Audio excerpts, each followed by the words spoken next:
Hey guys what's up, this is C Piyush Goyal. कैसे हैं आप सभी? I hope you all are doing really really fantastic.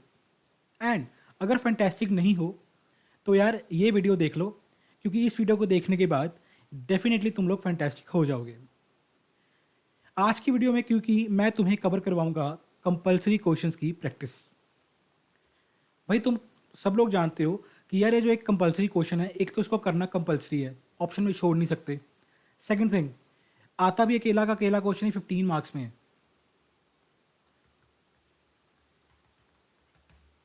So compulsory question, ऊपर से 15 मार्क्स का क्वेश्चन। तो इस क्वेश्चन को किस तरह टैकल करना है एग्जाम में, क्या अप्रोच होनी चाहिए, ये सब चीज़ें काफ़ी इंपॉर्टेंस रखती हैं। राइट अप्रोच बहुत ज़रूरी है अगर इस क्वेश्चन को तुमने कंप्लीट करना है एग्जाम में विदाउट पैनिक। तो भाई बने रहिए मेरे साथ, बिकॉज ये वीडियो में मैं तुम लोगों को काफ़ी क्वेश्चंस की प्रैक्टिस करवाऊंगा। ठीक है, एंड इस वीडियो को देखने के बाद तुम लोगों को एक कॉन्फिडेंस, बहुत कॉन्फिडेंस तुम्हारा बूस्ट हो जाएगा।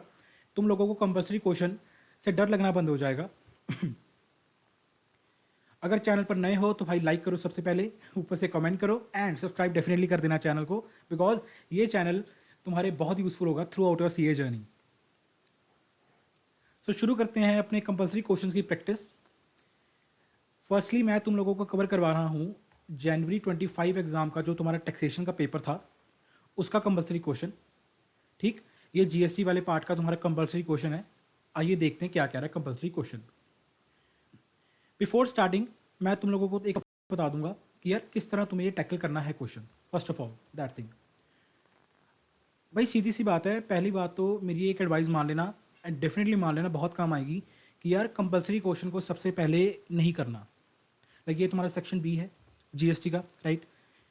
अब तुम लोगों को पता है कि एक तुम्हारा कंपलसरी क्वेश्चन, ऊपर से ये जो 6th 7th और 8th क्वेश्चन है, इनमें से 2 क्वेश्चन तुमको और अटैम्प्ट करने हैं। भाई जब तुम्हारे पास एग्जाम आया, जब तुम्हारे पास क्वेश्चन पेपर आया, आई मीन ठीक, तब क्या करना भाई, इस 5th क्वेश्चन को, इस कंपलसरी क्वेश्चन को नहीं देखना। इसको देखना ही मत ना। एज्यूम कर लेना कि यार क्वेश्चन है ही नहीं तुम्हारे पास, एज्यूम कर लेना ये है ही नहीं। सीधा का सीधा क्वेश्चन पेपर कहाँ से पढ़ना, यहाँ से 6th question onwards. First thing, right, जब तुम्हारा 6th 7th 8th ये तीनों क्वेश्चन में से जो तुमने एक क्वेश्चन छोड़ना है वो छोड़ दिया, जो 2 क्वेश्चन बच गए, उन 2 क्वेश्चन में जो जब तुम्हारे वो दोनों के दोनों क्वेश्चन पूरे हो चुके हैं, कंप्लीट हो गए, राइट, उसके बाद ही तुम लोग question number 5th compulsory question को पिकअप करना। गाइस प्लीज़ मेरी बात मान लेना, बहुत काम एडवाइस आएगी, बहुत काम आने वाली चीज़ है ये। कंपलसरी क्वेश्चन को सबसे पहले पढ़ना ही मत, देखना ही मत, बिल्कुल भी रीड मत करना। अपनी रीडिंग जो है क्वेश्चन पेपर की, वो स्टार्ट ही 6th क्वेश्चन ऑनवर्ड्स करना। जब तुम्हारे तीनों क्वेश्चन, आई मीन 2 क्वेश्चन हो जाएंगे, ठीक है, उसके बाद भाई अपना कंपलसरी क्वेश्चन की तरफ जाना। और उसमें भी क्या करना, सबसे पहले कंपलसरी क्वेश्चन की रिक्वायरमेंट को पढ़ना कि भाई तुमको इस क्वेश्चन में करना क्या है, इन द एंड क्या कैलकुलेट करना है क्वेश्चन में। और वो लिखा होगा जनरली लास्ट लाइन में क्वेश्चन की। क्या कह रहा है क्वेश्चन हमें, compulsory question, compute the net minimum GST payable in cash by galaxy cube for the month of May 24। Okay भाई सीधी सी बात है, हमें इतना तो पता लग गया कि यार हमें क्वेश्चन में करना क्या है। हमें क्वेश्चन में नेट मिनिमम जीएसटी पेबल निकालना in cash for the month of May 24। ठीक है, अब तुम लोगों को पता है कि net minimum GST payable in cash कैसे निकलेगा, output tax minus input tax, जो डिफरेंस आएगा दोनों का वो क्या आ जाएगा, तुम्हारा net minimum GST payable in cash. I hope ये सब तुम्हें क्लियर होगा, बेसिक्स। ठीक है, और किस मंथ के लिए निकालना है, मई 24। गाइस ये बहुत ध्यान से देख लेना कि किस मंथ के लिए तुम निकाल रहे हो। ठीक है, और जब तुमने क्वेश्चन की रिक्वायरमेंट को पढ़ लिया, ये तुमने लास्ट लाइन पढ़ी, तुम्हें पता लग गया कि यार क्वेश्चन में हमें करना क्या है, उसके बाद भाई क्वेश्चन का पढ़ना तुम एडिशनल इन्फॉर्मेशन, इस वाले पोर्शन को एडिशनल इन्फॉर्मेशन, या कई बार क्वेश्चन में एडिशनल नोट्स भी लिखे हो सकते हैं। एडिशनल नोट्स, एडिशनल इन्फॉर्मेशन को पढ़ना उसके बाद, राइट। देखते हैं भाई क्या कह रहा है। During the course of filing the invoices, accountant identified N invoice dated 31st March 2024 issued by Mr. Mahajan, whose residential house was taken on rent for MD of the company for his residential use। ठीक है, तो इतना सा हमें line basically पढ़ के एक idea से मिल गया कि यार कमर्शियल प्रॉपर्टी जो है, सॉरी जो रेजिडेंशियल प्रॉपर्टी है वो हमने रेंट पे दी है। ठीक है, हमें एक पता लगा कि एक एडजस्टमेंट है, एक और हमारा इसमें ट्रांजैक्शन हुई है जिसका हमें इफेक्ट लेना पड़ेगा जब हम जीएसटी पेपर कंप्यूट कर रहे हैं। ठीक है, नेक्स्ट पॉइंट पढ़ो।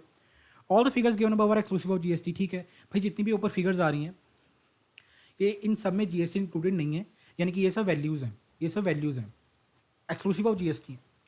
ठीक है, थर्ड पॉइंट क्या कह रहे हैं? All inward and outward supplies are intra state except where details of place recipient are given. भाई सारी की सारी ट्रांजैक्शन को क्या मानना? इंट्रा स्टेट, यानी कि इन the state, with in the state मानना।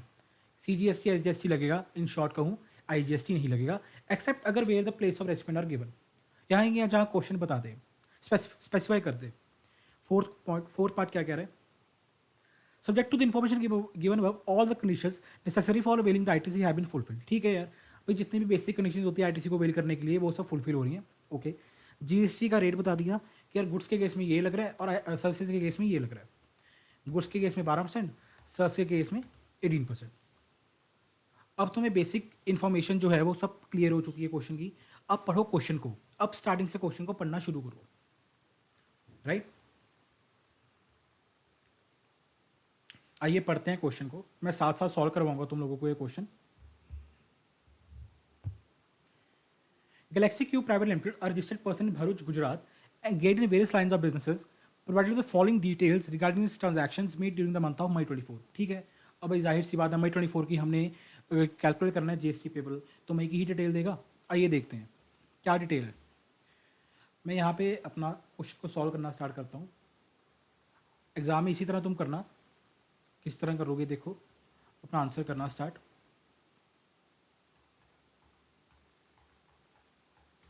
पहले आउटपुट टैक्स कंप्यूट करेंगे हम।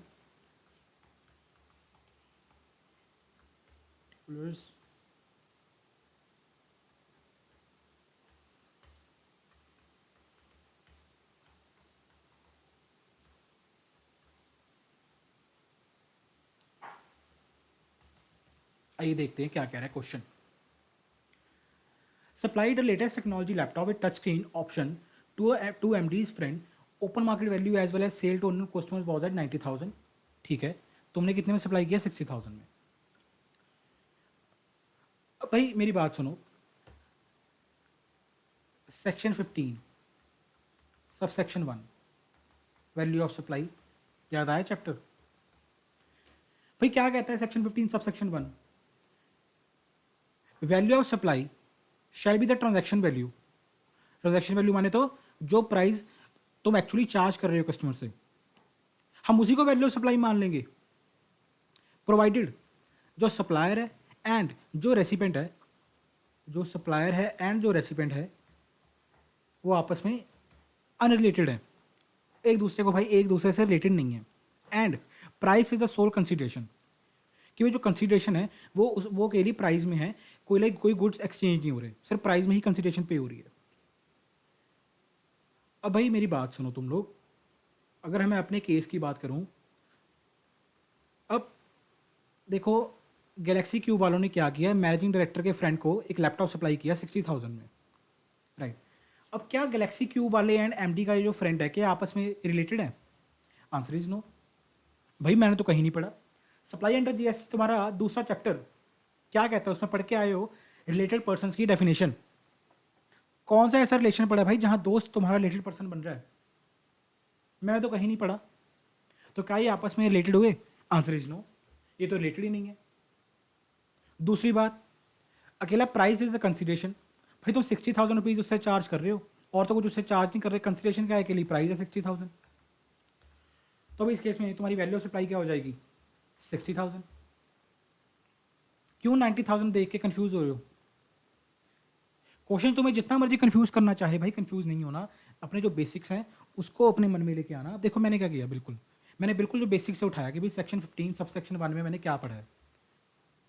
अगर ये दोनों बंदे आपस में अनरिलेटेड हैं एंड प्राइस अकेला कंसिडरेशन चार्ज कर रहा है सप्लायर, तो भाई जो ट्रांजैक्शन वैल्यू है वही क्या हो जाएगी? वैल्यू ऑफ सप्लाई हो जाएगी। 90,000 कोई देख के भाई कंफ्यूज ही नहीं हुआ मैं, जो मर्जी कही जाए क्वेश्चन। तो भाई इस केस में तुम्हारा जो 60,000 है यार, वो क्या हो जाएगा? तुम्हारी वैल्यू ऑफ सप्लाई, यानी कि जो तुम GST चार्ज करोगे वो 60,000 के ऊपर करोगे। आई होप ये पॉइंट क्लियर हो गया होगा तुम लोगों को। एंड तुम गुड्स सप्लाई कर रहे हो गुड्स के केस में 12% जीएसटी था, इंट्रा स्टेट सप्लाई हो रही है, राइट।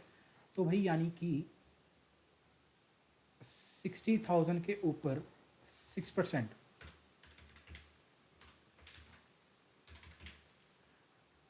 3600। आई होप ये क्लियर हो गया होगा। चलते हैं अपने नेक्स्ट पॉइंट की तरफ। ये हो गया, supplied printed letter cards to MK industries, a registered person in Gandhinagar Gujarat. Okay, logo design was supplied by MK industries, ठीक है। Out of 5 lakh material cost was ₹4 lakh and balance was printing cost. Okay, अब भाई ये तुम याद करो अपना सप्लाई अंडर जीएसटी वाला चैप्टर, उसमें एक सर्कुलर है रिगार्डिंग प्रिंटिंग इंडस्ट्री इश्यूज, याद आया कुछ, जिसमें वो बताता है कि अगर यार ये स्पेसिफाई चीज़ें हैं, पैम्फलेट ब्रोशर वगैरह ये हो गए तो ये हैं, गुड्स हैं, सर्विसेज हैं, वो बताता है। सर हमें याद नहीं होता वो सर्कुलर, सर हमें बिल्कुल समझ ही नहीं आया वो सर्कुलर, किस तरह सर याद करें, इतनी चीज़ें हैं, पैम्फलेट्स हैं, ब्रोशर्स हैं, लेटर कार्ड्स हैं, एनुअल रिपोर्ट्स हैं, लोगो डिज़ाइंस की बात भी करता है, एनवलप्स की बात भी करता है, सर याद कैसे करें, क्या सप्लाई ऑफ गुड्स है, क्या चीज़ सप्लाई ऑफ सर्विस है, और मैं कह रहा हूँ याद ही नहीं करना। व्हाट? यस, याद करने को कह कौन रहा है, याद अपने आप हो जाएगा वो, आओ याद करवाऊँ। ओके एक सेकेंड, यहीं पे चलो, यहीं पे समझा देता हूँ। बस एक चीज़ याद रखना हमेशा भाई, वो केसेस जिनमें जो कंटेंट है, जिनमें जो कंटेंट है वो तुम्हारा एक इंपॉर्टेंट, या तुम लोग कह सकते हो प्री डोमिनेंट एलिमेंट है सप्लाई का।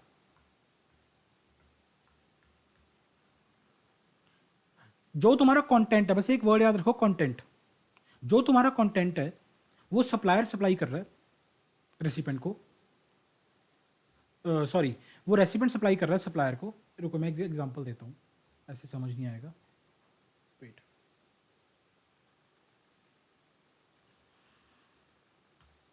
अब देखो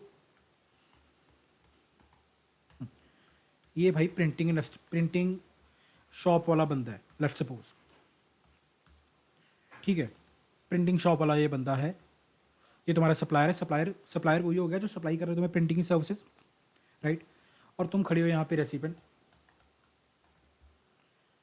अब तुमने क्या किया भाई, इसको तुमने लाइक, तुम एक पब्लिशर हो, तुम एक राइटर हो, तुम बुक्स लिखते हो भाई, तुमने एक बुक पूरी लिखी, और अब उस बुक को भाई तुम लोग क्या किया, प्रिंट करवाने के लिए, उस बुक को पब्लिश करना है, प्रिंट करवाने के लिए भाई तुम लोग इस सप्लायर के पास चले गए। अब तुम लोग खुद सोचो यार, इसमें मेन क्या सप्लाई हो रहा है, ये सप्लाई ऑफ गुड्स होगा या सप्लाई ऑफ सर्विस होगा? आंसर ये सप्लाई ऑफ सर्विस होगा। रीजन बताता हूँ अच्छी तरह। अब भाई मेरी बात सुनो, तुम लोग उसके पास क्यों गए, उसकी प्रिंटिंग की सर्विस लेने। बुक की अगर मैं बात करूं, जो बुक के अंदर कंटेंट है, जो बुक के अंदर भाई कंटेंट है, क्या वो ज़्यादा इंपॉर्टेंट है, या जो बुक के पेजेस हैं जिसके ऊपर वो कंटेंट प्रिंट हो रहा है वो ज़्यादा इंपॉर्टेंट है? कंटेंट इंपॉर्टेंट है, बुक इंपॉर्टेंट है यार। पूरा का पूरा जो बुक का कंटेंट है वो तुमने लिखा है, तुम उसके ओनर हो, उसके जो भी इंटेंजिबल राइट्स हैं वो तुम ओन करते हो, you are the owner of that, तुमने लिखी है वो बुक। बट तुम प्रिंटिंग वाले के पास क्यों गए? ताकि तुमने उस बुक को प्रिंट करवाना है, प्रिंटिंग की सर्विस लेने के लिए गए। माना वो तुम्हें एक लाइक प्रॉपर एक बुक बना के देगा जिसमें लाइक 150 पेजेस की अगर बुक लेट सपोज है, तो वो पूरी की पूरी तुम्हारे हाथ में वो फिजिकल बुक आएगी। बट क्या इसमें इंपॉर्टेंट चीज़ क्या थी, क्या इंपॉर्टेंट है ज़्यादा, वो फिजिकल पेजेस या content? Answer is content. Because जो मेन एलिमेंट है बुक का भाई, वो तुमने बेसिकली उससे पेजेस नहीं लिए, तुमने उससे खाली पेजेस नहीं लिए।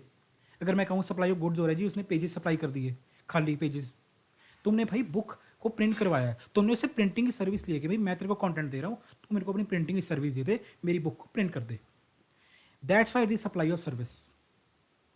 और एग्जांपल ले लो, लॉजिक से पढ़ेंगे भाई, मेरा एक फंडा है, स्टडी विद लॉजिक। सप्लाई और सर्विस हो गया। दूसरी बात करें अगर तुम लोग लगा लो ब्रोशर्स। अब ब्रोशर है भाई तुम्हारे बिजनेस का, लेट्स सपोज तुम्हारे बिजनेस का ब्रोशर तुमने प्रिंट करवाना है। अब भाई ब्रोशर में क्या प्रिंट करवाना है, वो कंटेंट कौन दे रहा है? तुम ही दोगे। उस कंटेंट के जो राइट्स हैं, यूजर्स राइट्स हैं, वो कौन ऑन करता है? तुम ऑन करते हो भाई, तुम ओनर हो उस कंटेंट के। अब प्रिंटिंग वाले को क्या पता भाई क्या प्रिंट करना है, तो हमने उस बंदे को कंटेंट दिया कि यार ये प्रिंट कर दे। क्या तुम उससे पेजेस ले रहे हो? Answer is no. तुम उससे उसकी प्रिंटिंग की सर्विस ले रहे हो कि यार मेरे पास मेरा ब्रोशर है, ये सब कुछ कंटेंट है, ये सब कुछ ये कंटेंट्स है, ये फोटोज़ हैं, ये इन्फॉर्मेशन है, इसको प्रिंट करके एक ब्रोशर बना के तो दे दे। ये क्या हो गया? सप्लाई और सर्विस हो गया।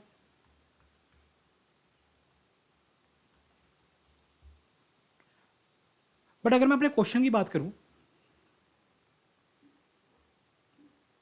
हमारे क्वेश्चन में क्या सप्लाई हो रहा है? हमारे क्वेश्चन में क्या हो रहा है sir? Supplied printed letter cards. भाई लेटर कार्ड सप्लाई कर रहा है सप्लायर हमारा गैलेक्सी वाले एमके इंडस्ट्रीज को। और दो लोगो जो है वो एमके इंडस्ट्रीज ने प्रोवाइड किया है। भाई कॉमन सेंस की बात है, मेरे को क्या पता उनका लोगो क्या है? रेसिपेंट रेसिपेंट ही तो देगा ना मेरे को कि यार ये हमारे बिजनेस का लोगो है, ये हमारी इंडस्ट्री का लोगो है, ये आपको प्रिंट करना है लेटर हेड पे, लेटर कार्ड पे। लेटर कार्ड्स में क्या है भाई? लेटर कार्ड में कुछ क्या इस तरह का? लेटर कार्ड में क्या इंपॉर्टेंट है? कंटेंट इंपॉर्टेंट है, फिजिकल इनपुट इंपॉर्टेंट है? लेटर कार्ड्स में मेरे भाई कंटेंट इंपॉर्टेंट नहीं है, फिजिकल इनपुट इंपॉर्टेंट है। लेटर कार्ड्स क्या होते हैं? तुमने देखा होगा भाई, जो बिजनेसेस होते हैं उन्होंने अपने इन्वेलप्स जो है वो प्रिंट करवाए होते हैं, उन्होंने अपने इन्वेलप्स प्रिंट करवाए होते हैं जिस पे उनका बिजनेस का प्रॉपर डिटेल लिखी होती है कि यार ये बिजनेस है, यहाँ हमारा एड्रेस है, ये फ़ोन नंबर है, यहाँ पे उनका एक लोगो बना होता है। जो भी उन्होंने कोरियर करवाना है, कुछ कोई ऑफिशियल डॉक्यूमेंट कोरियर करवाना है या कुछ करना है, किसी को भेजना है, तो वो अपने लेटर कार्ड में भेजते हैं, ये उनका लोगो है। अब भाई जाहिर सी बात है, सेम डिज़ाइन होता है, इसमें कोई डिज़ाइन नहीं है, कोई कुछ नहीं है। अब बिजनेस की इन्फॉर्मेशन तो यार तुम ही दोगे ना, वो सप्लायर को कहाँ पता होगी? बट क्या इसमें मेन कंटेंट है? आंसर इज नो, कंटेंट तो है ही नहीं। एक बिजनेस का नाम है, एक बिजनेस का लोगो है, कंटेंट क्या है? कंटेंट तो कुछ भी नहीं है इसमें। मेन जो तुम सर्विस ले रहे हो उसे किस चीज़ की सर्विस ले रहे हो? यार मेरे को लेटर कार्ड दे दे, मेरे को ये एनवेलप दे दे बना के। इस केस में भाई जो इंपॉर्टेंट फैक्टर है वो क्या है? Goods, physical input of goods important है, ना कि कंटेंट इंपॉर्टेंट है। कंटेंट तो कुछ है ही नहीं। सो लेटर कार्ड्स की अगर मैं बात करूं, तो लेटर कार्ड की जो सप्लाई है वो क्या हो जाएगी? सप्लाई ऑफ सर्विस होगी या सप्लाई ऑफ गुड्स होगी? दिल से पूछो, दिमाग से पूछो, लॉजिक से पूछो, सप्लाई ऑफ गुड्स होगी सर। Answer is yes. भाई लेटर कार्ड्स की जो सप्लाई है वो सप्लाई ऑफ गुड्स होगी, एंड इस 5 लाख के ऊपर भाई गुड्स का रेट लगेगा, ना कि सर्विस का रेट लगेगा। आई होप जो मैंने एक्सप्लेनेशन दी तुम्हें, ब्रोशर का एग्जाम्पल लिया, उसके पहले मैंने तुम्हें बुक का एग्जाम्पल दिया कि वो क्यों सप्लाई ऑफ सर्विस मानी जाती है, एंड ये लेटर कार्ड की क्यों सप्लाई ऑफ गुड्स मानी जाती है। तुम लोगों को लॉजिक क्लियर होगा, तुम लोगों को बेसिकली आज के बाद आई थिंक याद नहीं रखना पड़ेगा, ठीक है? बस एक चीज़ याद रखो, कंटेंट, कि किस केस में कंटेंट इंपॉर्टेंट है, किस केस में कंटेंट इंपॉर्टेंट नहीं है, किस केस में वो फिजिकल इनपुट इंपॉर्टेंट है। आई होप तुम्हें कभी याद नहीं रखना पड़ेगा आज के बाद ये सर्कुलर। ऑटोमेटिकली एग्जाम में कुछ भी पूछ ले, पैम्पलेट पूछ ले, ब्रोशर पूछ ले, गुड्स पूछ ले, कुछ भी पूछ ले, तुम लोगों को ये सर्कुलर अब आता होगा। तो भाई जाहिर सी बात है, 5 लाख के ऊपर तुम लोग क्या चार्ज करोगे? CGST and SGS, sorry, goods का रेट चार्ज करोगे, या एंड CGST SGST भी चार्ज करोगे। क्यों? गुजरात के ही तुम बंदे हो, सप्लायर भी गुजरात का और रेसिपेंट भी गुजरात का, ठीक है? मूवमेंट ऑफ गुड्स कहाँ टर्मिनेट होगी? गुजरात, गांधीनगर गुजरात में, भरूच से चला गांधीनगर में टर्मिनेट हो गया, तो CGST SGST चार्ज कर लोगे। तो 5 लाख के ऊपर भाई 12%, 5 लाख के ऊपर भाई 12%,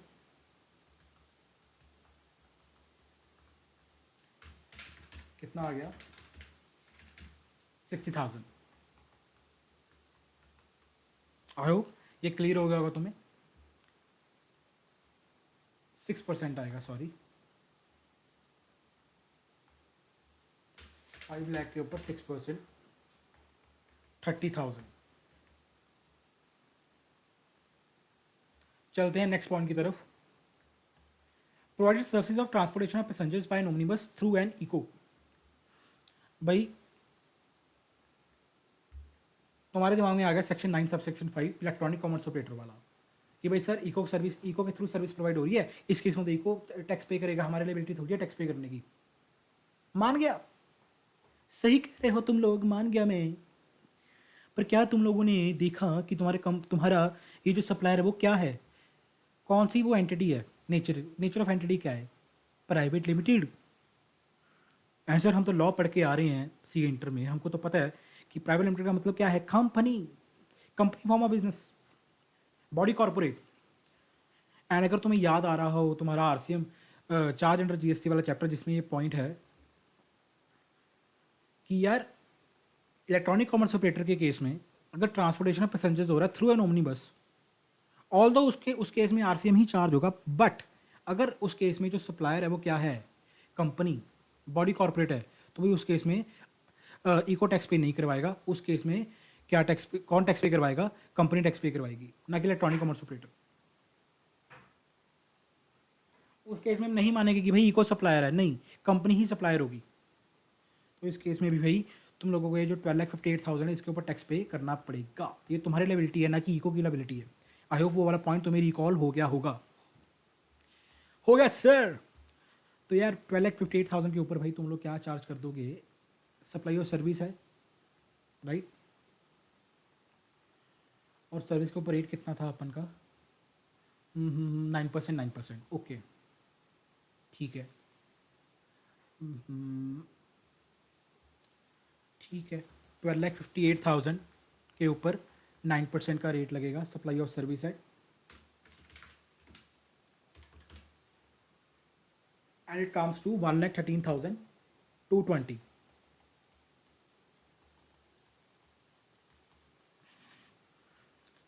चलते हैं अपने नेक्स्ट क्वेश्चन की तरफ। Provided catering services to Excel university of Patna Bihar which is recognised by UGC for granting recognised qualification. ठीक है यार, केटरिंग की सर्विस दे रहे हो, किसको, यूनिवर्सिटी को दे रहे हो, पटना की यूनिवर्सिटी को दे रहे हो, यानी कि 2,12,000 के ऊपर तुम लोग क्या चार्ज कर दोगे, सप्लाई ऑफ सर्विस है, 9% जीएसटी लगा दोगे इसके ऊपर। Answer is no. फिर 9% जीएसटी नहीं लगाओगे इसके ऊपर, आईजीएसटी लगेगा 18%। क्यों, केटरिंग की सर्विस है रे, भूल गया रे। केटरिंग सर्विस में प्लेस ऑफ सप्लाई क्या होती है, वेयर दो सर्विस आर एक्चुअली परफॉर्म्ड, जहाँ वो सर्विसेज परफॉर्म कर रहे हो वो लोकेशन तुम्हारी क्या हो जाएगी, प्लेस ऑफ सप्लाई। कहाँ परफॉर्म कर रहे हो भाई यूनिवर्सिटी, ये सर्विसेज यूनिवर्सिटी में, पटना की यूनिवर्सिटी में। तुम बंदे कहाँ के हो, हम बंदे हैं गुजरात के, दे के सर्विस आते हैं कहाँ पे, यूनिवर्सिटी ऑफ पटना में। ओ भाई सप्लायर गुजरात का, प्लेस ऑफ सप्लाई पटना की, तो क्या लगेगा, आईजीएसटी या सीजीएसटी, एसजीएसटी, आईजीएसटी। तो यानी कि भाई 2,12,000 के ऊपर तुम 18% अपना आईजीएसटी चार्ज कर दोगे, and the amount comes to 38,160। I hope clear हो गया होगा।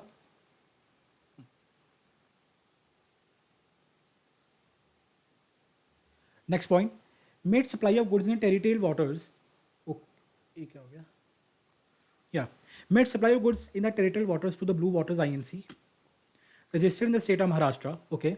Such place of territorial waters was at a distance of 5 nautical miles to the baseline of coastal state of Gujarat and 7 nautical miles to the baseline of coastal state of Maharashtra. अब भाई जाहिर सी बात है, बहुत easy point है, तुम लोग पढ़ के आए हो प्लेस ऑफ सप्लाई वाले चैप्टर में कि यार अगर हम सप्लाई कर रहे हैं कहाँ पे, टेरिटोरियल वाटर्स ऑफ इंडिया में, हमने देश के पानी में सप्लाई कर रहे हैं, बिजनेस इस हद तक पहुंच चुका कि हमें गुड्स की सप्लाई कहाँ तक करनी पड़ रही है, पानी में, देश के समुद्री कोनों में। तो भाई समुद्री कोनों में तो तुम पहुंच चुके हो, बट प्लेस ऑफ सप्लाई क्या होगी, the place of nearest where nearest base line is located, जहां जो नीरेस्ट बेस लाइन है वो तुम्हारी क्या हो जाएगी, उसकी लोकेशन तुम्हारी प्लेस ऑफ सप्लाई हो जाएगी। अब तुम लोग खुद देखो यार, गुजरात की जो बेस लाइन है वो तुमसे कितनी दूर है, 5 नॉटिकल माइल्स। जो महाराष्ट्र की बेस लाइन है वो कितनी दूर है तुमसे, 7 नॉटिकल माइल्स। तो ऑब्वियसली भाई 5 नॉटिकल माइल वाली गुजरात वाली बेस लाइन तुम्हारे नज़दीक है, that is the nearest base line. तो पीओएस क्या हो जाएगा इसमें, प्लेस ऑफ सप्लाई गुजरात। तुम बंदे हैं गुजरात के, प्लेस ऑफ सप्लाई भी गुजरात में, तो क्या लगेगा, सीजीएसटी एसजीएसटी लग जाएगा। गुड्स का केस है तो भाई 12% यानी कि 6% सीजीएसटी, 6% एसजीएसटी लग जाएगा, बहुत ईजी। सो 4,50,000 के ऊपर 6% कितना आ गया दोस्तों, 27,000। थोड़ा नीचे लिख लो, 27,000। भाई लोग राइटिंग में मत जाना, बहनों राइटिंग में मत जाना, आई नो तुम्हारी राइटिंग मुझसे बहुत बहुत बहुत बहुत अच्छी होगी, कॉन्सेप्ट पे ध्यान देना। Purchase goods from DK and company registered composition dealer. ओ हो, ठीक है, यानी कि भाई आउटवर्ड सप्लाई की डिटेल तो होगी खत्म। यहाँ से शुरू कर रहा है question input supply inward supplies की डिटेल, दैट इज आईटीसी की इंफॉर्मेशन। पर अफसोस की बात तो ये है दोस्तों कि purchase goods from DK and company तो हमने कर लिया, जो कि अच्छी बात थी, but registered composition dealer, composition dealer तो भाई चार्ज नहीं कर सकता जीएसटी। पढ़ के आए हम सभी, वो तो टैक्स कलेक्ट ही नहीं कर सकता कस्टमर से। भाई जब टैक्स कलेक्ट ही नहीं किया कस्टमर से, तब काहे का आईटीसी दे हमें तुम्हें? कौन सा आईटीसी? तो भाई इस केस में आईटीसी क्या है? नथिंग। चले थे हीरो बनने और क्वेश्चन ने तुम्हें बना दिया जीरो। कोई बात नहीं, आगे पढ़ते हैं इंफॉर्मेशन को। अब पढ़ो एडिशनल इंफॉर्मेशन का first point. During the course of filing invoices accountant identified N invoice dated 31 मार्च 2024, ठीक है, issued by mister Mahajan whose residential house was taken on rent for MD of the company for his residential use। अब भाई company का accountant जब invoices को देख रहा था, वर्किंग कर रहा था अपनी बैठा, तो उसको एक इन्वॉइस मिला किसका? रेंट का, राइट। अब कोई मिस्टर महाजन होंगे जिन्होंने ये इन्वॉइस इशू की है, उनका हमने घर क्या किया हुआ है? रेंट पे लिया हुआ है, ताकि हमारे जो कंपनी के एमडी हैं वो आराम से रह सकें। इन्वॉइस कितने का था? 50,000 का। पेमेंट अभी तक इसकी की नहीं। अब भाई मेरी बात सुनो, रेजिडेंशियल डिवेलिंग को अगर तुम for use as residence let out कर रहे हो, किसको? एक अनरजिस्टर्ड पर्सन को, तो उस केस में जीएसटी लगेगा? Answer is no. वो एग्जाम्प्ट है सर, हम पढ़ के आए हैं एग्जाम्पशन वाली लिस्ट में। बट भाई अगर तुम रेजिडेंशियल डिवेलिंग को for use as a residence let out कर रहे हो, किसको? एक रजिस्टर्ड पर्सन को, तो भाई वो एग्जाम्प्ट नहीं है। इवन उस केस में तो भाई क्या लगेगा? आरसीएम, रिवर्स चार्ज लगेगा। पढ़ के आए हो तुम आरसीएम वाली लिस्ट में। अब भाई मिस्टर महाजन का घर तुमने क्या किया हुआ? रेंट पे लिया हुआ है ताकि तुम्हारा एमडी आराम से रह सके। तुम क्या हो? कंपनी हो गैलेक्सी क्यूब प्राइवेट लिमिटेड। तो भाई इस केस में तुम्हें टैक्स डिपोजल करवाना पड़ेगा इस 50,000 के ऊपर under RCM, reverse charge mechanism. आया कुछ याद? सर याद आ गया हमें? आ गया सर, आ गया यार। एंड एक और चीज़ ध्यान देने वाली है यार, कि देखो क्वेश्चन कितना स्मार्टली फ्रेम किया है इंस्टीट्यूट ने। इनवॉइस कब की डेट क्या है? 31 मार्च 2024।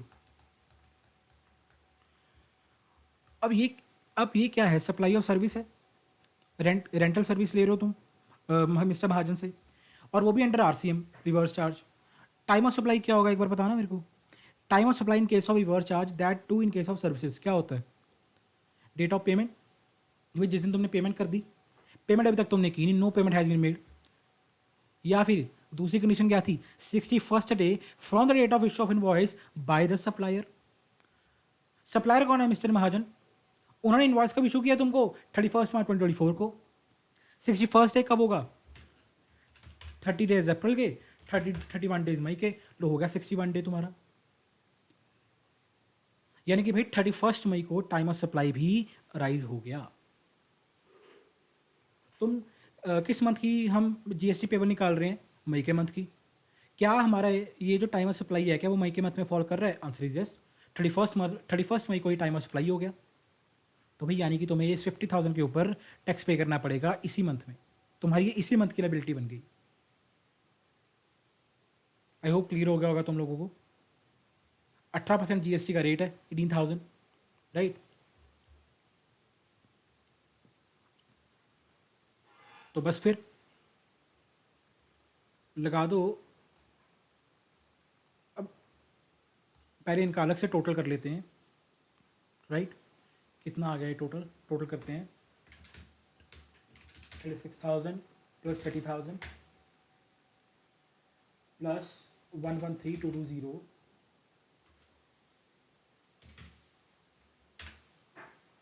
और क्या था? 27,000। ओके, ये आ गया 206,220। यही हमारा SGST हो जाएगा। एंड IGST कितना है? 38160। अच्छा, ठीक है।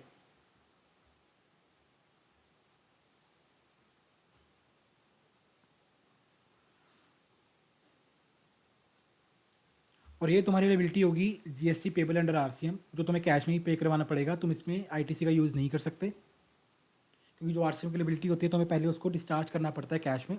After that you can avail the ITC। और क्वेश्चन नहीं रहा हमारा क्वेश्चन में? I don't think so. Great. तो बस फिर 50,000 के ऊपर 9% चार्ज कर लो, विच कम्स टू 4,500। ठीक, लेस कर दो ITC इसी अमाउंट का, क्योंकि तुम इसका ITC भी ले पाओगे। ठीक है, ये तो आपस में कैंसिल ही हो गए दोनों। तो नेट भाई तुम्हारा यही बचा, GST पेबल इन कैश। बाकी सब क्वेश्चन हम कर चुके हैं, राइट। कोई और एडजस्टमेंट तो क्वेश्चन में नहीं रही। तो ये तुम्हारा आ गया भाई मेरे GST payable in cash. 206,220 CGST SGST and 38160 तुम्हारा IGST। भाई ये तुमको कैश में पे करवाना पड़ेगा for the month of May. ये हमने कैलकुलेट कर लिया। अगर आंसर की बात कराऊँ, एक बार आंसर सर चेक करवा के, एक बार आंसर चेक करवा देता हूँ यार। कैसी बात कर दी यार तुम लोगों ने।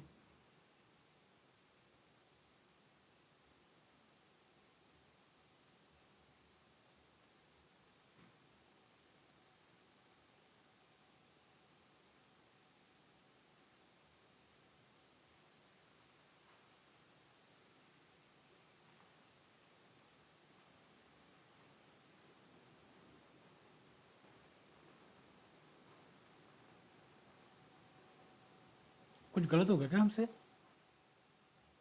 ये हमारा ठीक है IGST का कॉम्पोनेंट 173820। और हमारा कितना है? वेट, हमारा कितना आया था? 206,220। क्या गलत हो गया यार? 36,000 30,000। वेट देखते हैं यार, क्या कहाँ गलती कर दी हमने।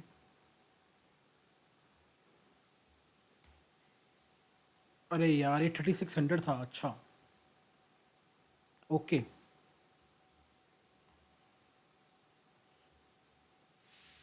गाइस ये 3600 है हमारा। 60,000 इंटू 6%। लाइक मैं इसको कैलकुलेशन करते हुए यहाँ पे लिखा 3600 ही है, यहाँ पे मैं गलत इसको कर गया, तभी वो टोटल में गलत हो गया। 3600 प्लस 30,000 113,220 एंड 27,000।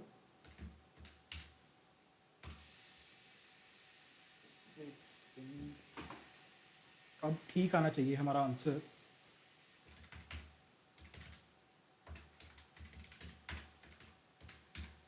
या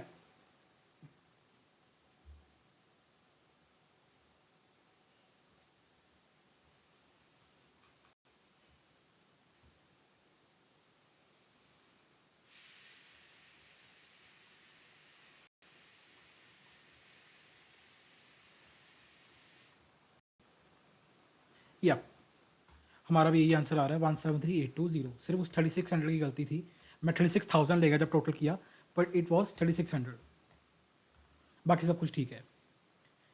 आई होप तुम लोगों को ये क्वेश्चन क्लियर हो गया होगा। इजी क्वेश्चन था। देखो तुम्हारे सामने कुछ भी इस तरह की कोई एडजस्टमेंट तो नहीं थी कि यार बहुत टिपिकल एडजस्टमेंट थी। बेसिस कंसेप्ट डिस्कस हो रहे थे, टाइम ऑफ सप्लाई के, प्लेस ऑफ सप्लाई के एंड वैल्यू ऑफ सप्लाई के, end of course of RCM। I hope समझ आया होगा क्वेश्चन। पेपर में सर प्रेजेंट किस तरह करेंगे? भाई सबसे पहले तो तुम लोग प्रेजेंट करना कॉम्पिटिशन ऑफ तुम्हारा आउटपुट टैक्स। लाइक तुम लोग बेसिकली इस क्वेश्चन को तुम लोग 3 इंस्टॉलमेंट्स में करोगे। मतलब सबसे पहले तो यार तुम लोग क्या करोगे, कॉम्पिटिशन ऑफ आउटपुट GST, इसकी वर्किंग करोगे।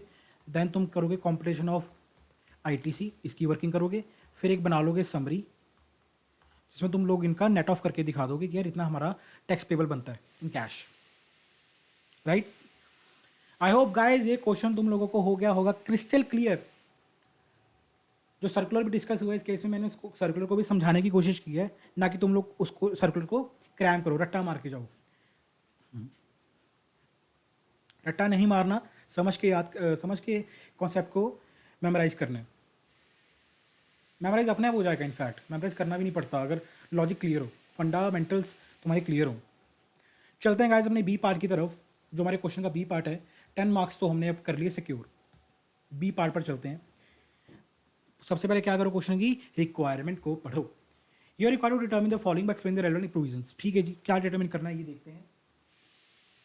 Rate of GST to be applied when combo supply is made. Okay, कोई कॉम्बो सप्लाई होगी कोई क्वेश्चन में, देखते हैं उसका रेट ऑफ जीएसटी बताना है। ठीक है, rate of GST to be applied when snacks are sold in multiplex. Okay, snacks are sold in multiplex, ठीक है, तो क्या रेट ऑफ जीएसटी लगेगा। Gross GST payable by Gamma multiplex for the month of April 2024। GST payable बताना है, कितना GST पे करना पड़ेगा। आइए क्वेश्चन को पढ़ते हैं। क्वेश्चन है क्या, gamma multiplex registered in state of Punjab. क्या बात है, हमारे पंजाब में रजिस्टर्ड है ये, अच्छी बात है। Gives the following offers for booking movie tickets. ठीक है, फिर गामा मल्टीप्लेक्स वाले हैं, पीवीआर सिनेमा से चलाते हैं भाई अपना, मल्टीप्लेक्स वाले हैं, ठीक है, स्टेट ऑफ पंजाब में रजिस्टर्ड है और ये हमारे फॉलोइंग डिटेल्स हमें प्रोवाइड करते हैं। टिकट्स ओनली, भाई ठीक है, टिकट्स कितनी, सिर्फ टिकट्स कितनी सेल हुई अप्रैल के मंथ में, जो टिकट्स अकेली मूवी टिकट सेल हुई 200 पर पर्सन। अच्छा, उसका रेट दिया हुआ है, ठीक है, उसका रेट है 200 पर पर्सन, ठीक है।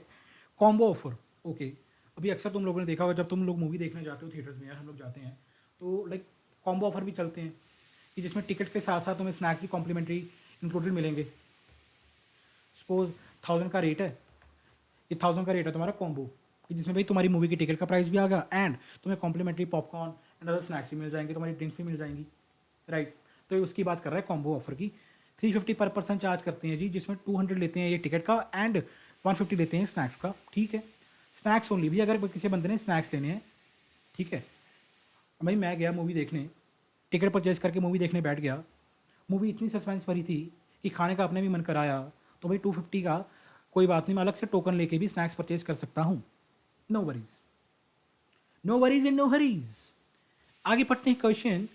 For the month of April 2024 Gamma situated in Punjab made the following supplies. अच्छा, अब डिटेल दे रहे हैं भाई वो कि सप्लाईज क्या की हैं हमने। ऊपर उसने रेट बता दिया, टैरिफ चार्ट बता देगा यार ये प्राइस है, राइट। अब वो बता रहे डिटेल्स की भी कितनी हमने सेल की है। 10,000 टिकट्स अंडर कॉम्बो ऑफर, ठीक है जी। अब भाई वो बंदा कह रहा है कि यार कॉम्बो ऑफर में मैंने 10,000 टिकट सोल्ड की हैं, ठीक है।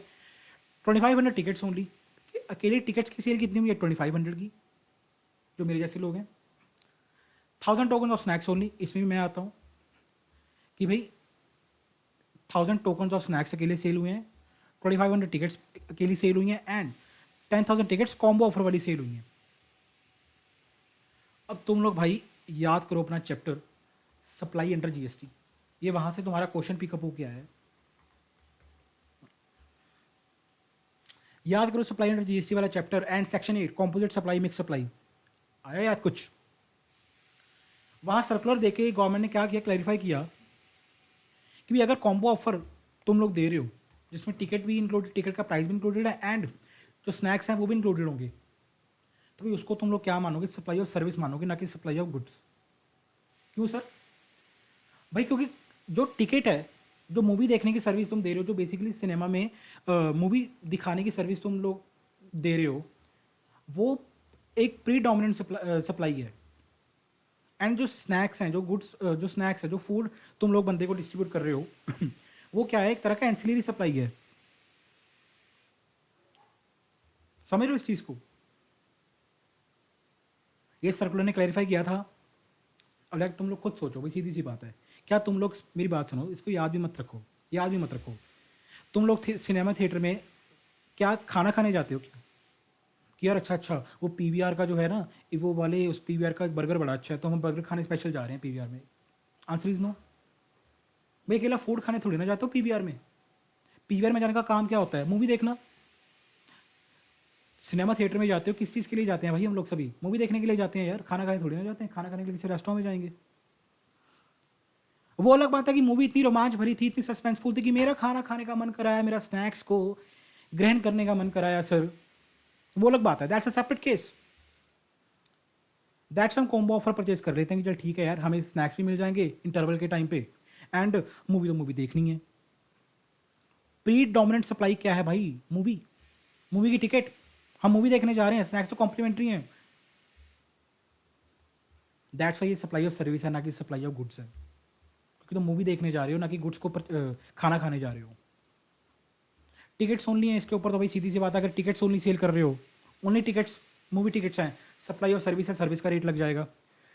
Token of snacks only, snacks बेच रहे हो अकेले, ऑब्वियसली बात है भाई, अगर अकेले स्नैक्स ही बेच रहे हो, तुम जाई बर्गर खाने जा रहे हो भाई, तो सीधी बात है गुड्स का रेट लगेगा, ना कि सर्विस का रेट लगेगा। बट अगर कॉम्बो ऑफर है, वो तो मैंने तुम्हें लॉजिक से बता दिया, क्लियर कर दिया भाई, कॉमन सेंस से सोच के देखो इस चीज़ को, क्या है सप्लाई ऑफ सर्विस है, तो इस केस में सर सप्लाई ऑफ सर्विस का रेट लगेगा, ना कि सप्लाई ऑफ गुड्स का रेट लगेगा। तो भाई पहले क्वेश्चन का आंसर क्या हो जाएगा? सर कॉम्बो सप्लाई पे कौन सा रेट लगेगा जीएसटी का? 18%। ये सप्लाई ऑफ सर्विस। स्नैक्स के ऊपर कौन सा रेट लगेगा? ऊपर वाला 5%। गुड्स का रेट लगेगा। ग्रॉस जीएसटी पेबल निकालना है, आओ निकाल लेते हैं, क्या बड़ी बात है इसमें, 1 मिनट का काम नहीं है। 350 पर पर्सन का रेट था कॉम्बो ऑफर का, आई थिंक, सॉरी 200 पर पर्सन था, 200, 350, 250, ठीक है। इसका रेट 200 है, इसका 350 है,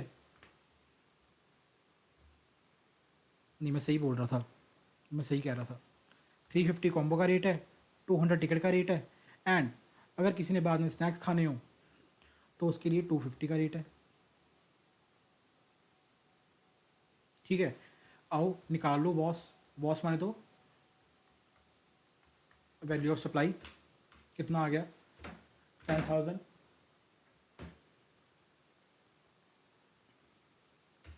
into 350, which comes to 35 lakhs. 2500 into 200, which comes to 5 lakhs. And 1000 into 250, which comes to 250, 2,50,000। Total मारना कितना आ गया? 4250 आएगा, आई थिंक 42.5 लैक्स। एक बार आंसर चेक कर लेते हैं भाई इसका।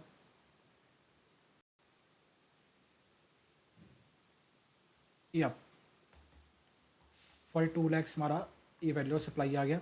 इसको ऊपर रिस्पेक्टिव रेट्स लगा दोगे जीएसटी के, 18%, 9% जो भी है हमने ऊपर डिटर्मिन किया, ये देखो 18%, 9% सी जी एस टी लग जाएगा, एंड ये तुम्हारा गुड्स का रेट लग जाएगा 5%, राइट।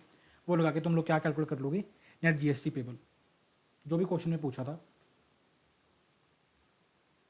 ठीक। जीएसटी पेबल निकालना है क्वेश्चन में, तो ये तुम्हारा बेसिकली सप्लाई आ जाएगा टोटल करके, ये तुम्हारी बेसिकली टोटल सप्लाई आ गई, एंड इसके ऊपर रिस्पेक्टिव रेट्स लगा दोगे, लाइक कॉम्बो में तुम लोग लगा दोगे 9%, 9%, 18% का रेट, टिकट्स में गुड्स का रेट लगा दोगे, एंड सॉरी टिकट्स में सर्विस का रेट लगा दोगे, एंड स्नैक्स में अकेला गुड्स का रेट लगा दोगे, तुम्हारा आंसर खत्म हो जाएगा। आई होप इस क्वेश्चन में कोई डाउट नहीं होगा तुम लोगों को, it was an easy question. Calculation तुम लोग अपने आप देख लेना यार, ठीक है, मैं ज़्यादा उस पार्ट को कवर नहीं करना चाहता। मेन मेरे को है कि तुम लोगों को बेसिकली क्वेश्चन करवा दूँ, तुमको एक बार बेसिकली क्वेश्चन से गो थ्रू करवा दूँ तुम लोगों को, ताकि डर लगना बंद हो जाए कि अरे हाँ हम कर सकते हैं, वी कैन टैकल, अप्रोच बता दूँ, राइट। एंड गाइज, अब बच्चे का डाउट आएगा सर इस केस में CGST IGST क्यों लगा, IGST क्यों नहीं लगा? भाई मेरे, गुड क्वेश्चन। आओ ये भी तुम्हें थोड़ा सा डिस्कस करके बता ही दूँ कि क्यों CGST IGST चार्ज किया, IGST चार्ज क्यों नहीं किया। अब यार मेरी बात सुनो, तुम लोग प्लेस ऑफ लाइक चैप्टर पढ़ के आए हो, उस केस में अगर तुम देखो दो पार्ट्स हैं सर्विस के केस में, अगर तो स्पेसिफिक प्रोविजन में सर्विस कवर हो रही है, अगर तो स्पेसिफाई किया है तुम्हारी सर्विस को, तो तुम उस अकॉर्डिंग देख लोगे। एंड अगर भाई सर्विस ने स्पेसिफाई नहीं किया, तुम्हारे जो क्वेश्चन में सर्विस दी हुई है उस वो सर्विस स्पेसिफाइड सर्विस नहीं है, तो उस केस में तुम क्या करते हो? अगर तो सामने वाला बंदा रजिस्टर्ड है तो लोकेशन ऑफ द रेसिडेंट मान लेते हो कि जहाँ जहाँ वो बंदा रजिस्टर्ड है वो लोकेशन हमारी प्लेस ऑफ सप्लाई हो गई। अगर बंदा अनरजिस्टर्ड है तो क्या करते हो? अगर एड्रेस ऑन रिकॉर्ड तो देखते हो एड्रेस ऑन रिकॉर्ड है, अगर एड्रेस ऑन रिकॉर्ड है तो उस बंदे का एड्रेस वो प्लेस ऑफ सप्लाई हो गया। अगर एड्रेस ऑन रिकॉर्ड नहीं है, कोई जान पहचान ही नहीं है, तो क्या होता है सर? लोकेशन ऑफ सप्लायर तुम्हारी क्या हो जाएगी? POS, place of supply. अब भाई मूवी देखने तुम लोग गए हो, भाई इतनी जनता मूवी देखने के लिए जाती है, पूरी की पूरी अपने जाते हैं, भर भर के लोग जाते हैं मूवी देखने सिनेमा थिएटर्स में। तो क्या वहाँ पे जो सप्लायर है, जो वो मूवी काउंटर पे बंदे होते हैं अपने टिकट्स देने वाले, क्या वो तुमसे पूछते हैं भाई आप कहाँ से आए हो, आप रजिस्टर्ड हो या अनरजिस्टर्ड हो, अच्छा आप आपका एड्रेस कहाँ पे है, कहाँ रहते हो? Answer is no. पेमेंट करो, टिकट लो, मूवी देखो, मज़े करो और जाओ। कब तुमसे एड्रेस पूछा भाई? आज तक कभी किसी ने नहीं पूछा। उनके लिए तो तुम सभी अनरजिस्टर्ड पर्सन हो। माना तुम होगे प्रोपराइटर, माना तुम होगे कंपनी के MD, माना तुम होगे पार्टनर पार्टनरशिप फॉर्म के, बट भाई जब तुम मूवी देखने जा रहे हो तुम्हारे एक अपनी पर्सनल कैपेसिटी में मूवी देखने जा रहे हो सर, ना कि तुम एक बिजनेस कैपेसिटी में जा रहे हो। ना तुम कोई MD बन के नहीं जा रहे, तुम कोई पार्टनर बन के नहीं जा रहे। You are going as an individual, you are going in your individual capacity to watch the movie. तुम वहाँ पे अनरजिस्टर्ड पर्सन हो, एंड अगर तुम अनरजिस्टर्ड पर्सन हो, तुम्हारा एड्रेस ऑन रिकॉर्ड चेक किया जाएगा, और वो एड्रेस ऑन रिकॉर्ड थोड़ी ना मांगते हैं। सीधी सी बात है, कौन बंदा अपनी पर्सनल इन्फॉर्मेशन शेयर करेगा ऐसे? और उनको क्या लेना तुम्हारे एड्रेस से? तो भाई इस केस में ना ना बंदा रजिस्टर्ड है, ना बंदे का एड्रेस ऑन रिकॉर्ड तुम्हारे पास है, तो प्लेस ऑफ सप्लाई क्या होगा? लोकेशन ऑफ सप्लाई है, यानी कि पंजाब। अब भाई लोकेशन ऑफ सप्लायर भी पंजाब, प्लेस ऑफ सप्लाई भी पंजाब, तो क्या लगेगा बिल के ऊपर? CGST and SGST boss, IGST नहीं लगेगा। This is the reason. I hope clear हो गया होगा तुम लोगों को, बिकॉज सिनेमा की सर्विस कोई स्पेसिफिक सर्विस तो नहीं है, दैट्स वाई जनरल प्रोविजन हमने चेक की इस केस में। समझ गए? Crystal clear? कमेंट सेक्शन में भाई कमेंट जरूर कर देना ये क्वेश्चन अगर समझ आया होगा। अगर अच्छा लगा, लॉजिक समझ आए क्वेश्चन के, टेक्निक अच्छी लगी यार, तुम लोगों को मज़ा आया, तो कमेंट सेक्शन में डेफिनेटली कमेंट करके जाना यार। रुको रुको रुको, भी जाना नहीं है, कमेंट करके फिर आ जाना। क्वेश्चन नंबर 2, आइए देखते हैं क्वेश्चन नंबर 2 हमें क्या कहता है। दिस इज और exam question paper November 24 attempt. ये November 24 का तुम्हारा जो एग्ज़ाम क्वेश्चन पेपर आया था CA इंटर का टैक्सेशन का, ये वो वाला पेपर है, राइट। मैं बेसिकली जानबूझ के एग्जाम्स के क्वेश्चन कवर करवा रहा हूँ, ताकि बेसिकली तुम्हें पता लग पाए यार कि हाँ एग्जाम में किस लेवल का ICAI क्वेश्चन पूछती है तुमसे, कंपलसरी क्वेश्चन। अब देखो, तुम खुद देखो, तुमने क्वेश्चन नंबर 1 किया, वो तुम्हारे January 25 अटैम्प्ट का क्वेश्चन था जो आया था कंपलसरी क्वेश्चन में। क्या आता? 15 मार्क्स, फ्री के 15 मार्क्स थे भाई। बातों ही बातों में क्वेश्चन हो गया, बातों ही बातों में। कोई इस तरह की कोई टिपिकल एडजस्टमेंट तो नहीं थी, आई होप, जो तुम्हें लगा होगा यार बहुत टिपिकल एडजस्टमेंट है सर, हमें समझ ही नहीं आया। ऐसा तो कुछ भी नहीं था, आई होप। ठीक है, तो चलते हैं अपने नेक्स्ट क्वेश्चन की तरफ। क्वेश्चन नंबर 5th क्वेश्चन जो तुम्हारा कंपलसरी क्वेश्चन है GST का। हमारी अप्रोच क्या रहेगी? सबसे पहले पढ़ेंगे सर क्वेश्चन की रिक्वायरमेंट को। क्या कहता है question? For the following information given above, compute the output tax liability and input tax credit available to DF private limited for the month of January 2024, make suitable exemptions whenever wherever required. ठीक है भाई, जाहिर सी बात है, similar question है जो हम question 1 करके आए हैं, बस एक डिफरेंस क्या है, इसमें तुम वो तुम दिखाते हो ना, तुम लोग वो हम कैलकुलेशन करके दिखाते हैं कि नेट इतना पे करना पड़ेगा, तुम वो नेट वाली कैलकुलेशन नहीं दिखाओगे। फिर क्वेश्चन में तुमसे सीधे इतना सी इन्फॉर्मेशन मांगी है कि यार आउटपुट टैक्स लायबिलिटी कितनी है वो बता दो, एंड ITC कितना मिलेगा डिफ प्राइवेट लिमिटेड को वो बता दो। पेबल कितना होगा कैश में भैया वो मत बताना, बस ये 2 बता के चले जाओ, उसके बाद हम देख लेंगे खुद। अच्छी बात है, क्वेश्चन तुम्हारा एक स्टेप कम कर दिया, राइट सर। उसके बाद हम एडिशनल इन्फॉर्मेशन पढ़ते हैं, आपने बताया था एग्जैक्टली क्या कहते हैं एडिशनल इन्फॉर्मेशन। CGST HST की रेट दी थी 9.18%, ठीक है। Both in transport supplies are exclusive of taxes wherever applicable, ठीक है जी, टैक्स इंक्लूड नहीं है, same as earlier question we did. All the condition necessary following ITC have been fulfilled, ठीक है जी, जो भी बेसिक कंडीशन होती हैं ITC को बिल करने की वो सब फुलफिल हो रही हैं। आइए पढ़ते हैं अपना question. Question DF private limited registered supplier of golden services in Pune Maharashtra as furnish the following details for the month of January 2024, ठीक है जी। DF प्राइवेट लिमिटेड वाले हैं जो कि कहाँ रजिस्टर्ड हैं सर? पुणे में, महाराष्ट्र में, ठीक है। The turnover of DF private limited was 3.2 crores in last financial year. 3.2 crore इनकी टर्नओवर थी भाई लास्ट फाइनेंशियल ईयर में। अच्छी बात है, ज़ोरों शोरों से भाई बिजनेस चल रहा है। आइए देखते हैं नेक्स्ट पॉइंट।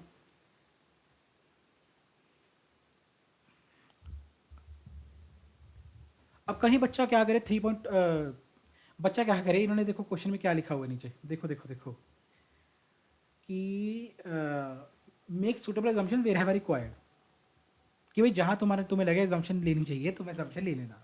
अब बच्चा क्या करे, अगर सपोज ये टर्नओवर की डिटेल ना देते, ये लाइन लिखी ना होती क्वेश्चन में, तो कई हमारे अल्ट्रा एक्स्ट्राऑर्डिनरी दिमाग वाले बच्चे, तो कई हमारे भाई बहन, हमारे बंधु जिनका दिमाग बहुत ही तेज है, कंप्यूटर से भी तेज चलता है, वो क्या करते कि सर हम तो मान के चल रहे हैं कि बंदे की टर्नओवर थ्रेशोल्ड ही नहीं क्रॉस कर रही रजिस्ट्रेशन के लिए।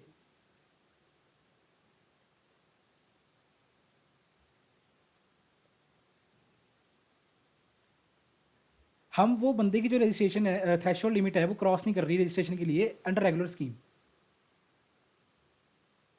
हम तो मान के चल रहे हैं कि सर वो बंदा कॉम्पोजिशन स्कीम में रजिस्टर्ड है। फिर क्वेश्चन ने कहाँ लिखा, अंडर रेगुलर स्कीम रजिस्टर्ड है या अंडर कॉम्पोजिशन रजिस्टर्ड है। हम तो ये मान के कर लेते क्वेश्चन कि सर बंदे की जो टर्नओवर है वो 1.5 CR थ्रेशोल्ड है, वो क्रॉस नहीं कर रही। माना सर रजिस्टर्ड सप्लायर लिखा क्वेश्चन ने, तो कहाँ लिखा है कॉम्पोजिशन है रेगुलर स्कीम में रजिस्टर्ड है। बस वो क्वेश्चन तुम्हारा वहीं पे वहीं ख़त्म था। तभी भाई आईसी ने क्लैरिफाई कर दिया कि कोई इस तरह का शातिर बच्चा ना हो, इतना भी शातिर बच्चा नहीं चाहिए हमें। 3.2 करोड़ की भाई टर्नओवर है, सारी हदें पार हो रही हैं थ्रेशोल्ड की, तो फॉर रेगुलर स्कीम के लिए तो भाई बंदा रेगुलर स्कीम में ही रजिस्टर्ड होगा। आई होप क्लियर होगा ये लॉजिक भी कि यार क्यों आईसी ने लाइन लिखी है क्वेश्चन में कि बंदे की टर्नओवर है। हमने क्या लेना अदरवाइज टर्नओवर से, दिस वॉज द पर्पस। चलिए क्वेश्चन को पढ़ते हैं, देखते हैं डिटेल यहाँ पे बनाने के, रफ सी डिटेल बना लेंगे, आउटपुट टैक्स की डिटेल यहाँ पे लिख लेंगे।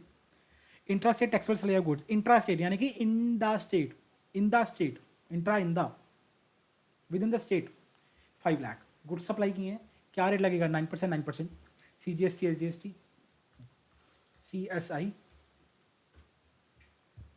यानी कि सर 5 lakhs के ऊपर 9% का रेट विच कम्स टू 45,000। ठीक है, आई होप क्लियर हो गया होगा। Second point, F limited of Mumbai unregistered had promise to DF private limited in October 23 to complete contract within 3 months, but they can't able to complete committed contract, so DF Private Limited received a consideration for non-performance of contract on time as decided by pre-written agreement. Okay, 2 lakh rupees. Sir ये तो supply नहीं है, GST लगने की तो बात ही दूर आती है। भाई मेरी बहन ये सप्लाई ही नहीं है। क्यों भाई, बिकॉज ये क्या है sir, these are liquidated damages.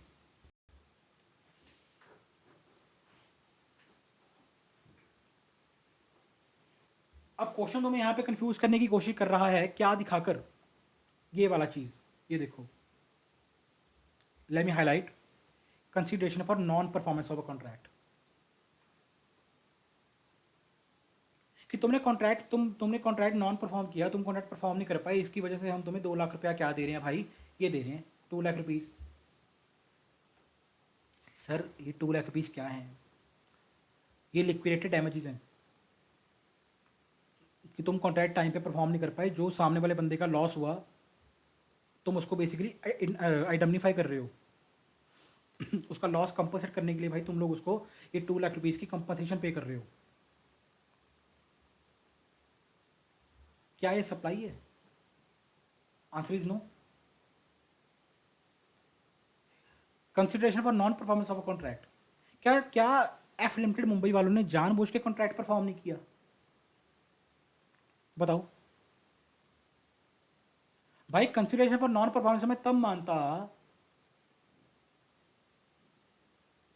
अगर वो जानबूझ के परफॉर्म नहीं करते, तुम लोग वो basically non performance of contract करने के लिए ही तुमसे कंसिडरेशन लेते, कि तुम उनको कहते, तुम DF प्राइवेट लिमिटेड वाले तुम एफ लिमिटेड को कहते कि भाई ऐसा कर, ये काम तूने नहीं परफॉर्म करना, मैं तेरे को पे कर रहा हूँ, तो 2 लाख रुपया मुझसे ले एंड ये काम तूने परफॉर्म नहीं करना।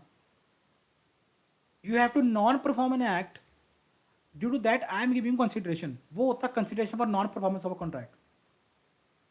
क्या ये लिक्विडेटेड डैमेजेस कंसिडरेशन है नॉन परफॉर्मेंस ऑफ कॉन्ट्रैक्ट के लिए? Answer is no. जानबूझ के थोड़ी ना भाई उन्होंने नॉन परफॉर्म किया है। 3 महीने की बात हुई थी, नहीं कंप्लीट हो गया, नहीं कंप्लीट हो पाया ड्यू टू सर्टन रीजंस। कोशिश थी भाई उनकी 3 महीने में कंप्लीट करके देना है, नहीं कर पाए, जानबूझ के थोड़ी ना की है। ये 2 लाख रुपीज़ तो भाई लिक्विडेटेड डैमेजेस है। आई होप डिफरेंस पता लगा होगा कि ये नॉन कंसिडरेशन और नॉन परफॉर्मेंस क्या होती है एंड ये चीज़ क्या है। लिक्विडेटेड डैमेजेस अलग हैं एंड कंसिडरेशन और नॉन परफॉर्मेंस अलग चीज़ होती है। They are not the same. Liquidated damages are not consideration for non performance of contract. Liquidated damages ये जो पे हो रहे हैं 2 लाख रुपए के, ये क्यों हैं? ताकि तुम सामने वाली पार्टी को इंडेमनीफाई कर सको उसके लॉस के लिए, जो उसका लॉस हुआ है कि टाइम पे कॉन्ट्रैक्ट कंप्लीट नहीं हो पाया। ये कोई कंसिडरेशन पर सप्लाई नहीं हो रही यहाँ पे। आई होप लॉजिक क्लियर हुआ होगा, राइट। इससे ज़्यादा मैं देखो नहीं समझा पाऊँगा। क्वेश्चन हमारा लेक्चर है, एग्जाम्स भी आ रहे हैं, इतनी ज़्यादा डीप डाइव नहीं कर पाएंगे, इतना टाइम नहीं है हमारे पास। तो यानी कि यार भाई तुम लोगों को समझ आएगा कि यार ये जो 2 लाख रुपीज़ हैं सप्लाई नहीं है, तो जीएसटी की तो बात ही खत्म होती है। थर्ड पॉइंट पे चलते हैं। DF private limited had provided service of booking of flight tickets for employee of H enterprises registered in Delhi and the economy class from Bagdogra West Bengal to Pune Maharashtra. जो हमारे भाई बहन बहुत ज़्यादा पढ़ते हैं वो सोचेंगे कि यार ये तो एग्जाम्प्ट है 20,000 तो। सर हमने पढ़ा था एग्जाम्शन में, सर हमने पढ़ा था एग्जाम्शन में कि अगर बगडोरा वेस्ट बंगाल से कोई फ्लाइट उठे इकॉनमी क्लास वाली, एंड वो भी फ्लाइट उठे कोई इकॉनमी क्लास वाली बगडोरा वेस्ट बंगाल से, टर्मिनेट हो, याद है कुछ, एम्बार्क हो, टर्मिनेट हो बगडोरा वेस्ट बंगाल से, तो सर उस केस में जीएसटी नहीं लगेगा। मैं कह रहा हूँ तुम्हारी बात बिल्कुल ठीक है,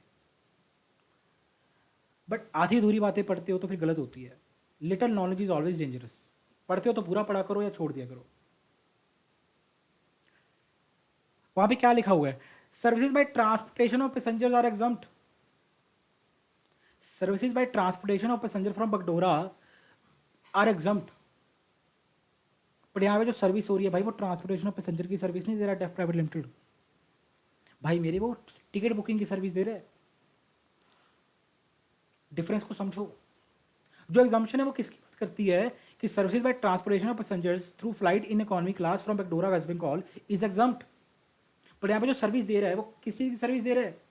सप्लायर, फ्लाइट टिकट को बुक करने की, ना कि ट्रांसपोर्टेशन ऑफ पैसेंजर्स की। भाई ये सर्विस एग्जाम नहीं है, इस केस में जीएसटी लगेगा, इस केस में जीएसटी लगेगा। आई होप समझ आया होगा शब्दों का हेर फेर कितनी डिटेलिंग में। कोई भी चीज़ तो, कोई भी सेक्शन, कोई भी प्रोविजन को पढ़ रहे तो डिटेल में पढ़ो, ये इम्पैक्ट होता है डिटेल में पढ़ने का, ठीक। यानी कि 20,000 भाई तुम्हारा टैक्सेबल है। अब CGST SGST लगेगा, IGST लगेगा, प्लेस ऑफ सप्लाई क्या होगी? अब देखो सर्विस दे रहे हो तुम, अब बुकिंग ऑफ फ्लाइट टिकट की क्योंकि सर्विस स्पेसिफिक प्रोविजन में तो कवर होती नहीं है, तुम लोग पढ़ के आए लंबी लंबी लिस्ट प्लेस ऑफ सप्लाई की। B2B सप्लाई हो रही है बट रजिस्टर्ड सप्लायर है, एंड अगर B2B सप्लाई हो तो भाई उस केस में POS क्या होगा? लोकेशन ऑफ रेसिपेंट, यानी कि दिल्ली। तुम पुणे में बैठे हो, तुम्हारा रेसिडेंट कहाँ पे बैठा है? दिल्ली में। तो यानी कि भाई प्लेस ऑफ सप्लाई कहाँ हो जाएगी? दिल्ली में। क्या चार्ज करोगे? IGST 18% का, 20,000 के ऊपर 18% IGST which comes to 3,600। I hope clear होगा क्या ये पॉइंट। 4 पॉइंट पे चलो। DF private limited had purchased goods worth ₹5 lakh from R limited registered in Gujarat on 15 March 2023, ठीक है। Now R Limited issued debit note on 15th January 2024 for post delivery service to Def Private Limited as part of term of sales। अच्छा,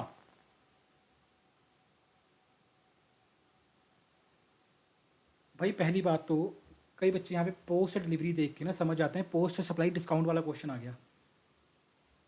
value of supply वाले chapter में जो पढ़ते हैं आप एक सेक्शन ना, पोस्ट सप्लाई डिस्काउंट की ट्रीटमेंट। भाई पहली बात तो यहाँ डिस्काउंट की बात नहीं हो रही, भावुक मत होना पोस्ट वर्ड देख के। यहाँ पे डेबिट नोट इशू कर रहा है वो बंदा, क्रेडिट नोट इशू नहीं कर रहा, समझ रहे हो? एंड ये जो सामने वाले बंदे ने अब तुम्हें क्या किया, 25,000 का डेबिट नोट इशू किया, यानी कि भाई तुम्हारे लिए बेसिकली एक तरह की इनवर्ट सप्लाई होगी डेबिट नोट। उसने अपनी बुक्स में तुम्हें 25,000 से और डेबिट कर लिया। तुम इस 25,000 के ऊपर क्या लोगे, आईटीसी लोगे। समझ रहे हो? एंड आईटीसी सर इसका हम कब तक ले सकते हैं, 30 November of the succeeding financial year और date of filing of annual return whichever is earlier. यानी कि तुम इस साल इसका आईटीसी ले सकते हो। याद आई प्रोविजन? तो भाई यानी कि 25,000 के ऊपर तुम लोग क्या लोगे, आईटीसी लोगे। बिल्कुल लोगे। क्या होगी पीओएस, प्लेस ऑफ सप्लाई क्या होगी।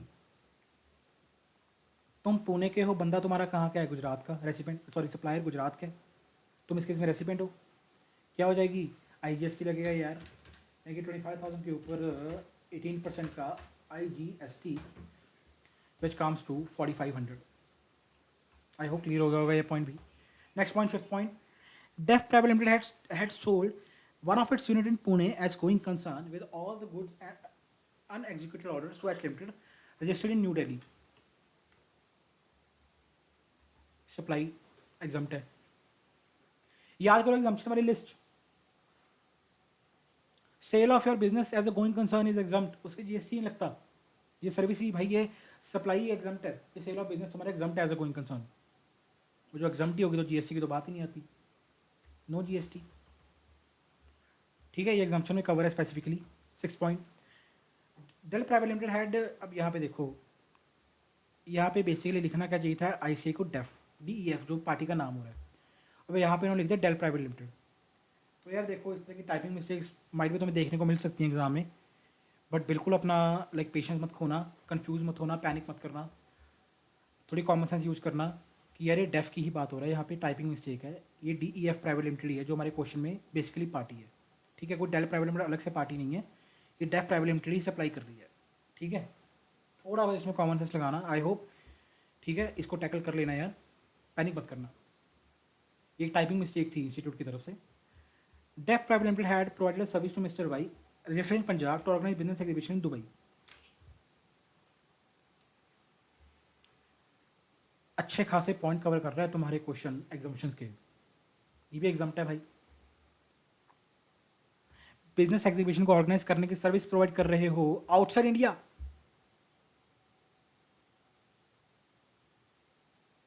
क्या होती है, एग्जाम्प्ट होती है, तो इसके ऊपर भी जीएसटी नहीं लगेगा। एग्जामिशन में कवर है भाई मेरे, ये भी specifically. Interstate supply of service, question है साफ बता दे भाई, इंटरसेट सप्लाई ऑफ सर्विस हो रही है, यानी कि 10 लाख के ऊपर भाई 18% आईजीएसटी लगेगा, 1,80,000 का आईजीएसटी लगेगा। Simple. Amount towards receipt of interstate services, ठीक है जी। अब इनवर्ट सप्लाईज के ऊपर आ गया क्वेश्चन। इंट्रास्टेट यानी कि 6 लाख के ऊपर भाई लगेगा सीजीएसटी एसजीएसटी, 6 लाख के ऊपर 9%, विच कम्स टू 54,000। ये इनवर्ट सब आईटीसी की डिटेल है तुम्हारी, इनवर्ट आईटीसी। ठीक है, purchase of confectionery item which are to be use for supply free of cost to customers in a customer meet organise by DF private limited. Confectionery item माने तो F&B, food and beverages, ITC नहीं मिलता, यानी कि भाई 1 लाख के ऊपर ITC नहीं मिलेगा। आईटीसी ब्लॉक्ड है सेक्शन 7 में, सब सेक्शन 5 ब्लॉक क्रेडिट वाले लिस्ट में। Confectionery items, food and beverages, आया कुछ यार? Yes sir. तो बस ठीक है, डिटेल बतानी थी, अब टोटल करके बता दो कितना आउटपुट टैक्स निकला, कितनी इनपुट टैक्स निकला।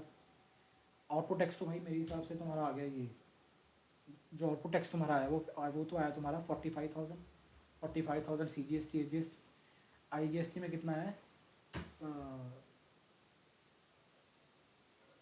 एक मिनट,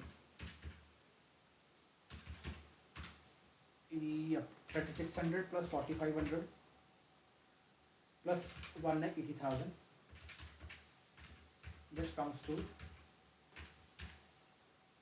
188,100।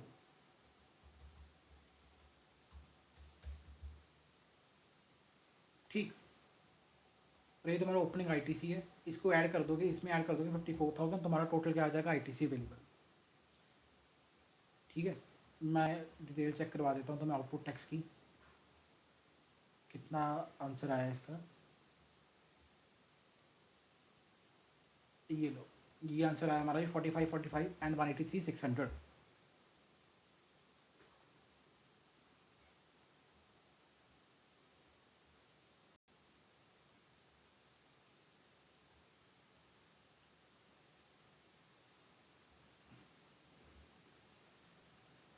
एक सेकेंड,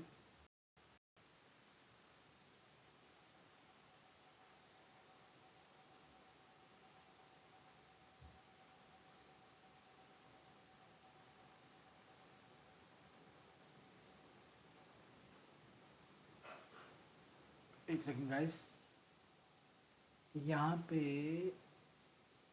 3600 हो गया। ठीक है, एक सेकेंड, कुछ हल पे कुछ है, अभी हमने कुछ गलत किया है। ये ठीक है हमारा 3600, ये भी ठीक है हमारा। ये 4500 क्यों नहीं दे रहा question? Gujarat issued a debit note of the support due to research for autonomous sales.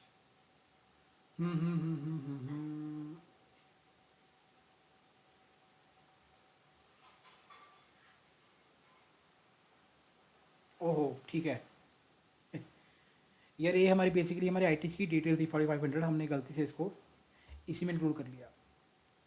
ये आईटीसी की डिटेल है ना हमारी, हमने बेसिकली डेबिट नोट इशू किया, हमारे लिए आईटीसी है ये, तो ये नीचे आएगा। ये तो इसका तुम टोटल करोगे 3600 और 180,000 का, विच विल कम्स टू 183,600। ये तुम्हारा बिल्कुल ठीक है। 4500 तुम्हारा आईटीसी है, उसको तुम यहाँ पे ऐड कर दोगे। 54,000 एंड 4500 तुम्हारा आईटीसी का आईजीएसटी का आईटीसी। यहाँ मिस्टेक थी हमारी इस वाले पॉइंट में, मिस्टेक नहीं थी बेसिकली, लाइक ये आईटीसी की डिटेल है। फ्लो में हम इसको समझाते हुए मैं तुम लोगों को आउटपुट टैक्स वाली यहाँ पे यहीं पे ऐड कर दिया इसका 4500। बट है तो आईटीसी अपना, मैं समझाया था तुम लोगों को, ये डेबिट नोट है तुम्हारे लिए आईटीसी होगा, तुम कब तक बेल कर सकते हो, वो भी बताया था तुमको 30 नवंबर वाला पॉइंट, राइट। बस कैलकुलेट करते हुए हम इसको यहाँ इंक्लूड करके, ये हमारा आईटीसी है, ये इसको आईटीसी वाली डिटेल में इंक्लूड कर लेना 5400 के 54,000 वाले में। एंड ये तुम्हारा बेसिकली आउटपुट टैक्स होगा, ये 180,000 plus this one which comes to 183,600 और 45 ये वाला। ये तुम्हारा आंसर है, क्या होता है यहाँ पे tally, this one. I hope guys ये क्वेश्चन भी तुम लोगों को क्लियर हो गया होगा, क्रिस्टल क्लियर, कोई डाउट नहीं होना चाहिए इस क्वेश्चन में। आइए इसका करते हैं बी पार्ट क्वेश्चन का, 10 मार्क्स तुम्हें मिल गए। चलते हैं बी पार्ट की तरफ। पहले क्वेश्चन की पढ़ो रिक्वायरमेंट। क्या है क्वेश्चन की requirement? All the supplies mentioned by intrastate supplies. Okay ठीक है भाई, जितनी भी क्वेश्चन में सप्लाईज दी हैं वो क्या है? इंट्रास्टेट सप्लाईज हैं, यानी कि भाई आईजीएसटी का काम ही खत्म। सीजीएसटी एचजीएसटी चार्ज करोगे। जीएसटी का रेट बता दिया 9.18%, ठीक है। Computer GST payable ABC infra for the month of February 2024। भाई इसमें भी तुमने जीएसटी पेबल ही निकालना है। एबीसी इंफ्रा कितना जीएसटी पे करेगी for the month of February 2024? आओ देखें। ABC infra is a partnership form registered under GST, ठीक है जी, बहुत अच्छी बात है। It furnishes the following details about services provided during the month of February 2024, ठीक है। कुछ सर्विसेज प्रोवाइड कर रही है एबीसी इंफ्रा, उसकी डिटेल दे दी भाई ये, ठीक है। आइए देखते हैं। Consideration receipt from neighbouring housing cooperative society as ABC infra agrees to install effluent plant for treatment of waste water even though there is no legal requirement to do so. बड़ा अच्छा point test कर रहा है question तुम्हारा यहाँ पे। याद करो अपना सप्लाई अंडर जीएसटी वाला चैप्टर, उसमें एक पॉइंट है अपना consideration received obligation to do an act. याद आया कुछ? भाई तुम किसी काम को करने के लिए ऑब्लाइज हो गए, तुम किसी काम को करने के लिए एग्री कर गए, obligation to do an act. अब यहाँ पे भाई सीधी सी बात है, एबीसी इंफ्रा कोई केमिकल वाली इंडस्ट्री होगी, उस बिजनेस में होगी, जो भी उनका वेस्ट निकल रहा है वो सारा सारा पानी में जा रहा है, जिससे भाई जो हाउसिंग कोऑपरेटिव सोसाइटी वाले बंदे हैं वो परेशान है। तो भाई इस वेस्ट वाटर को ट्रीट करने के लिए भाई एबीसी वालों ने क्या किया, एक प्लांट को इंस्टॉल करने के लिए वो एग्री कर गए, obligation to do an act. कोई लीगल रिक्वायरमेंट नहीं थी, गवर्नमेंट नहीं कह रही कि आप इंस्टॉल करो ना, कोई लीगल रिक्वायरमेंट नहीं थी, बट स्टिल वो एग्री कर गए, obligation to do an act हो गया कि उनको 5.5 लाख रुपए मिल रहे हैं भाई। किस काम के लिए मिल रहे हैं? ताकि भाई वो एक प्लांट इंस्टॉल कर दें। हाउसिंग वाले उनको 5 लाख रुपया दे रहे हैं कि ये वेस्ट वाटर का भाई प्लांट इंस्टॉल कर दो आप। Consideration received under obligation to do an act is also supply and supply of service. याद आए कुछ? ये वो वाला पॉइंट तुम्हारा टेस्ट हो रहा है। देखो क्वेश्चन कितनी डीप अंडरस्टैंडिंग से तुम्हें क्वेश्चन में पूछ रहा है एग्जाम में। तो बस 5,50,000 के ऊपर भाई तुम लोग क्या लगा दोगे? जीएसटी पेपर निकालना है तुमने, इसके ऊपर तुम लोग क्या लगा दोगे? इंट्रास्टेट सप्लाईज हैं सारी की सारी, 9% लगा दोगे, यानी कि ये तुम्हारा आ गया 49,500। मैं एक ही कैलकुलेट कर रहा हूँ CGST, ठीक है, सेम वही होगा। Next point, consideration received from distribution of passes for a cricket match organized as firm's annual event. Total 500 passes have been distributed. Okay. भाई ये भी यहाँ पे क्वेश्चन याद करो। एग्जाम्पशन में तुम लोग पढ़ के आए हो जो भी स्पोर्ट्स के साथ रिलेटेड एक्टिविटीज़ हैं, स्पोर्ट्स के साथ एग्जाम्पशन हैं जो रिलेटेड, उसमें हमने पॉइंट पढ़ा था यार। आई डोंट नो कि तुम्हें याद आ रहा है नहीं आ रहा, कि भी अगर तुम जो किसी स्पोर्टिंग इवेंट के लिए तुम पासेस डिस्ट्रीब्यूट कर रहे हो, एंड अगर जो तुम वो पास की तुम कॉस्ट चार्ज कर रहे हो सामने वाले से, प्राइस चार्ज कर रहे हो, अगर वो लेस देन 500 रुपीज़ है, तो भाई उस केस में वो क्या हो जाएगा? एग्जम्प्ट हो जाएगा। लेस देन 500 रुपीज़ अगर तुम किसी बंदे से चार्ज कर रहे हो for entry to a sporting event, तो भाई क्या हो जाएगा? वो एग्जम्प्ट है, वो सर्विस एग्जम्प्ट है। अब इस केस में तुम लोग देखो क्वेश्चन में क्या किया, एग्रीगेट अमाउंट दी थी 2,42,500 की, कि जी 500 पास बेचे हैं और इतना हमारे पास 242,500 के हमें कंसिडरेशन सी हुई है 500 पासेस से, तो डिवाइड करके क्या हम इंडिविजुअल पास की वैल्यू नहीं निकाल सकते? तेरे की क्या यार, बच्चा समझ रखा है क्या? 485 भाई वैल्यू आ गई, इसको डिवाइड करके पर पास, ये लेस देन 500, एंड अगर लेस देन 500 है तो क्या ये सप्लाई है? सप्लाई है, बट क्या ये टैक्सेबल है? आंसर इज नो, ये एग्जम्प्ट है। एग्जाम्पशन में स्पेसिफिकली कवर है ये सप्लाई, तो इसके ऊपर कोई जीएसटी नहीं चार्ज होगा। Next point, third point, service given of booking air tickets in economy class for flight between Mumbai to Manipur, similar to वो बगोड़ा वेस्ट बंगाल वाला जो हम करके आ रहे हैं, सेम वही वाला क्वेश्चन। भाई booking of air transportation of passenger की सर्विस एग्जाम्प्ट है मेरे भाई, अगर मणिपुर से फ्लाइट चले, ठीक है, बट इस केस में भाई सर्विस किस चीज़ की दे रहे हो तुम लोग? बुकिंग ऑफ एयर टिकट्स, ये तो टैक्सेबल है सर, यानी कि 1,20,000 के ऊपर 9% क्या लगेगा? GST, which comes to 10,800। I hope ये भी क्लियर होगा। सेम ऊपर वाला पॉइंट है, मैं ज़्यादा एक्सप्लेन नहीं करूँगा। फोर्थ पॉइंट क्या कह रहा है? Services given for construction of building to state government in relation to function interested to municipality under article 243W of the constitution, ठीक है।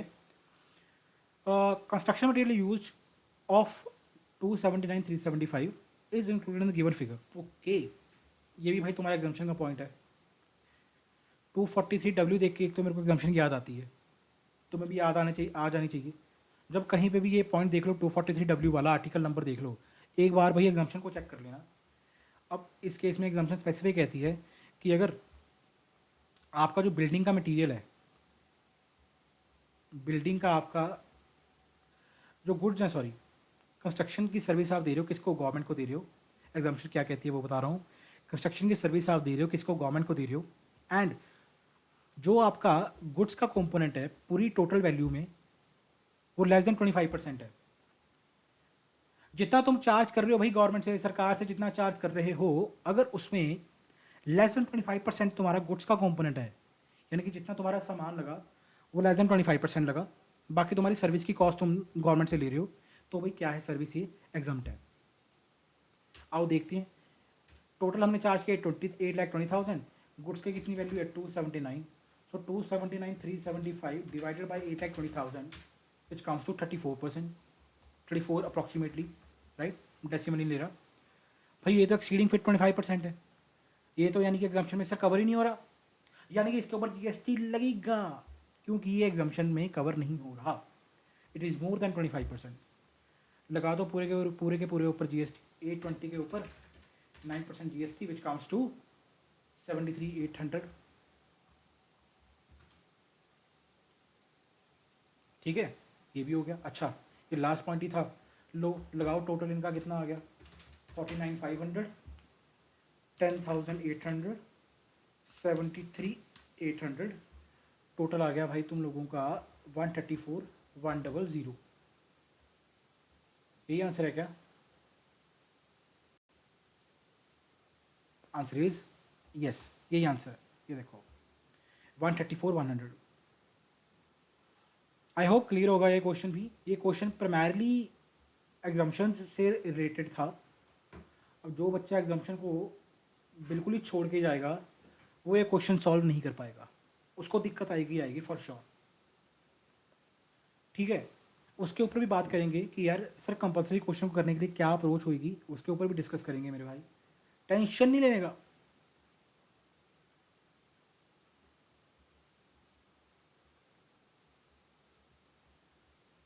एक एक चीज़ डिस्कस करेंगे. तो गाइस इसी के साथ तुम्हारा ये क्वेश्चन भी कंप्लीट होता है एंड 15 मार्क्स तुम्हारी झोली में ही चले गए. राइट. आई होप थोड़ा अब डर लगना बंद हुआ होगा कंपलसरी क्वेश्चन से. अप्रोच समझ आई होगी कि यार किस तरह टैकल करना है कंपलसरी क्वेश्चन को. स्टेप बाय स्टेप चलेंगे, 1 बाय 1 चलेंगे एंड 15 मार्क्स अपने करते जाएंगे. चलते हैं एक और क्वेश्चन की तरफ. प्रैक्टिस करवाऊंगा आप लोगों को. ये आपका एग्ज़ाम पेपर है मई 24 अटैम्प्ट का. राइट, मैं आपको क्वेश्चन पेपर करवा रहा हूँ. आईसीए की जो क्वेश्चन आपके एग्ज़ाम के क्वेश्चन पेपर्स हैं तुम लोगों के है, मैं बेसिकली उन्हीं को कवर करवाऊंगा ताकि तुम्हें पता लगे कि यार किस तरह का लेवल है एग्ज़ाम में जो पूछते हैं क्वेश्चंस. ताकि तुम्हें कॉन्फिडेंस बिल्टअप हो कि यार हाँ हम एग्ज़ाम के क्वेश्चन कर पा रहे हैं तो हम अपने वाले एग्ज़ाम का क्वेश्चन भी फोड़ के रख देंगे. दिस इज़ मई 24 का एग्ज़ाम क्वेश्चन पेपर. आइए चलते हैं. सबसे पहले पढ़ेंगे रिक्वायरमेंट एज यूजुअल. राइट, क्या कहती है रिक्वायरमेंट. इतना बड़ा क्वेश्चन है भाई, क्या बात है. चलो कोई नहीं. Calculate the amount of net minimum GST payable in cash by average and prevalent for the month of September 23. Okay sir, net minimum GST payable ही निकालना है एज यूजुअल. 3 क्वेश्चन कर चुके, तीनों में भाई यही रिक्वायरमेंट थी. नेट मिनिमम जीएसटी पेपर निकाल दो इन कैश. यानी कि भाई तुम मैं तुम्हें 3 रीसेंट अटेम्प्ट्स का क्वेश्चन करवा चुका. अब इतना तो तुम्हें शॉर्ट थोड़ा क्लियर हो गया होगा कि यार आईसी पूछ कर रही है बेसिकली तुम्हें. मोर और लेस आईसी क्या पूछ रहे हैं कंपल्सरी क्वेश्चन में. Net minimum GST paper, output tax की डिटेल, इनपुट टैक्स की डिटेल, दोनों का सेट ऑफ कितना जीएसटी पे करना पड़ेगा वो बता दो. ये बेसिकली आईसी तुम्हें पूछ रही है कंपल्सरी क्वेश्चन में as we determined on the basis of past examinations. ठीक है, आइए इस क्वेश्चन को भी करते हैं खत्म. वही निकालना आउटपुट टैक्स इनपुट टैक्स. देखें कैसे निकालें. ठीक है, पहले उसके बाद उसके रिक्वायरमेंट पढ़ ली क्वेश्चन की. तुम क्या पढ़ोगे उसके बाद नोट्स पढ़ोगे. ठीक है, ये देखो नोट्स ये पढ़े हैं. ठीक, ये यहाँ से शुरू होते हैं तुम्हारे नोट्स. ओपनिंग बैलेंस आईटीसी का दे दिया सितंबर के मंथ का. ठीक है जी, सितंबर के मंथ का ही निकालना ना हमने. यप, जीएसटी का रेट दे दिया 9 एंड 18%. ठीक है, उसके अलावा क्या है, all the figures mention are exclusive of taxes. ठीक है, subject to information given were condition necessary for availing ITC were complied with. ठीक है, inward supplies are used for taxable goods only. Okay, brief and note should form part of our answer. ठीक है भी, notes should form part of our answer. ठीक है, okay. अब भाई अगर तुम लोग ध्यान से देखो इस क्वेश्चन में एक नोट कम है. जो हम लास्ट 2 क्वेश्चंस करके आए हैं उसमें एक और नोट था क्या कि all the supplies are mentioned above are intrastate supplies या intrastate supplies otherwise specifically provided. ये भी क्वेश्चन कह रहा था कि सारी की सारी सप्लाईज मान के चलना कि इंट्रास्टेट सप्लाईज हैं, यानी कि सीजीएसटी एसजीएसटी चार्ज करना, एक्सेप्ट फिर क्वेश्चन खुद ही कह दे कि यार ये अपनी इंट्रास्टेट सप्लाई है. बट अगर इस क्वेश्चन की बात करो, इस क्वेश्चन में इस तरह का कोई नोट ही नहीं है. यानी कि भाई तुम इस तरह का कोई जूम नहीं करके चल सकते कि जो भी सप्लाई, जो भी पॉइंट है क्वेश्चन में, जो भी एडजस्टमेंट दी हुई है वो इंट्रास्टेट है या इंट्रास्टेट है ना. तुम्हें प्लेस ऑफ सप्लाई कैलकुलेट करनी पड़ेगी and accordingly you have to determine कि यार सीजीएसटी एसजीएसटी लगेगा या फिर आईजीएसटी लगेगा. समझ लो. करते हैं फिर शुरू क्वेश्चन को पढ़ना.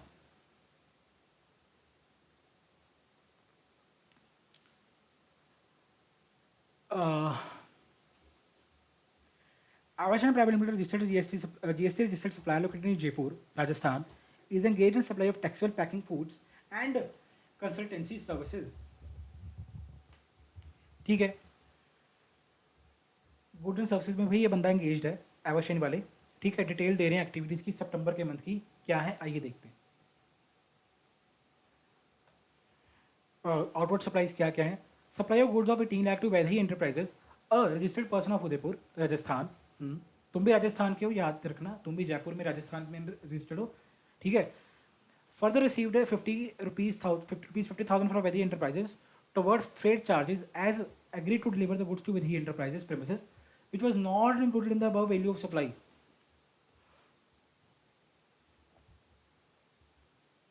यार ये तो तुम गलत कर रहे हो भाई. तुम 18 लाख रुपीज तो चार्ज कर ही रहे हो वैदही से, माना, बट तुम 50,000 रुपीज और चार्ज कर रहे हो वैदही एंटरप्राइजेस वालों से. किसके? गुड्स को डिलीवर करने के. Sir, freight charges. तुम वैदही से फ्रेट चार्जेस को रिकवर तो कर रहे हो, माना, बट भाई तुम लोग बिल में इंक्लूड क्यों नहीं कर रहे? Not including the value of supply. गलत बात, गलत बात. सेक्शन 15 सबसेक्शन 2 सी, 15(2)(c) incidental expenses. याद आया कुछ? Any expense incurred by the supplier before delivery of goods shall form part of value of supply if charged by the supplier. तुम supplier हो, तुम चार्ज कर रहे हो, तो क्या है, वैल्यू ऑफ सप्लाई का पार्ट बनेगा? Answer is yes.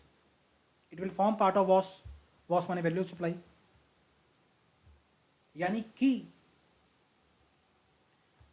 18,50,000 के ऊपर जीएसटी लगेगा मेरे भाई, ना कि 18 लाख के ऊपर. तू तो सरकार के साथ गद्दारी कर रहे रे.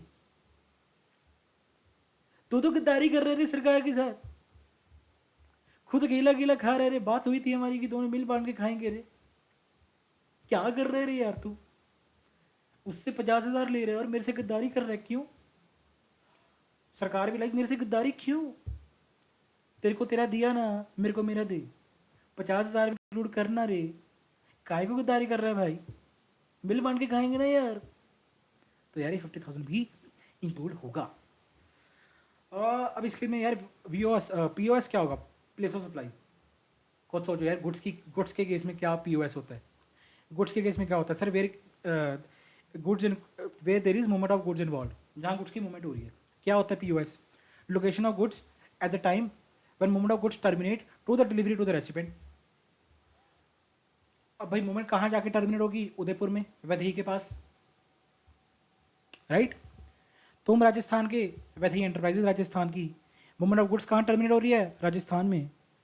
लोकेशन राजस्थान की, पीओएस राजस्थान का. तो यार बिल के ऊपर क्या लगेगा? CGST, SGST, because it's an intra state supply. तो 18,50,000 के ऊपर. अब देखो क्वेश्चन ने इसे अकेले पॉइंट में तुम्हारे दो चीज़ें टेस्ट कर ली. वैल्यू ऑफ सप्लाई भी टेस्ट कर लिया एंड प्लेस ऑफ सप्लाई भी टेस्ट कर लिया. एक सिंगल पॉइंट में देखो कितनी डीप गहराई से पूछ रहा है इंस्टीट्यूट तुम्हें एग्जाम में क्वेश्चन. एक ही पॉइंट पूछा, अभी तक तो एक ही पॉइंट पढ़ा है, उसी में पीओएस भी कवर कर दिया एंड वीओएस भी कवर कर दिया. देख रहे हैं सर, देख रहे हैं. बट डरना नहीं है, कुछ टेक्निक भी बताऊंगा एंड में मैं वीडियो के, जो बहुत हेल्पफुल होंगी तुम्हें. गाइस कैलकुलेशन तुम लोग खुद कर लेना यार, मैं लाइक वैसे कवर करवा देता हूँ. ठीक है, कैलकुलेशन में टाइम वेस्ट नहीं करते. तुम लोग समझदार हो, कुछ नहीं करना, कैलकुलेटर चलाना, 9% लगा दो, बात खत्म. मैं अकेले कंसेप्ट डिस्कस कर लेता हूँ, थोड़ी जल्दी हम मैक्सिमम ज़्यादा क्वेश्चंस कवर कर पाएंगे कम टाइम में, राइट?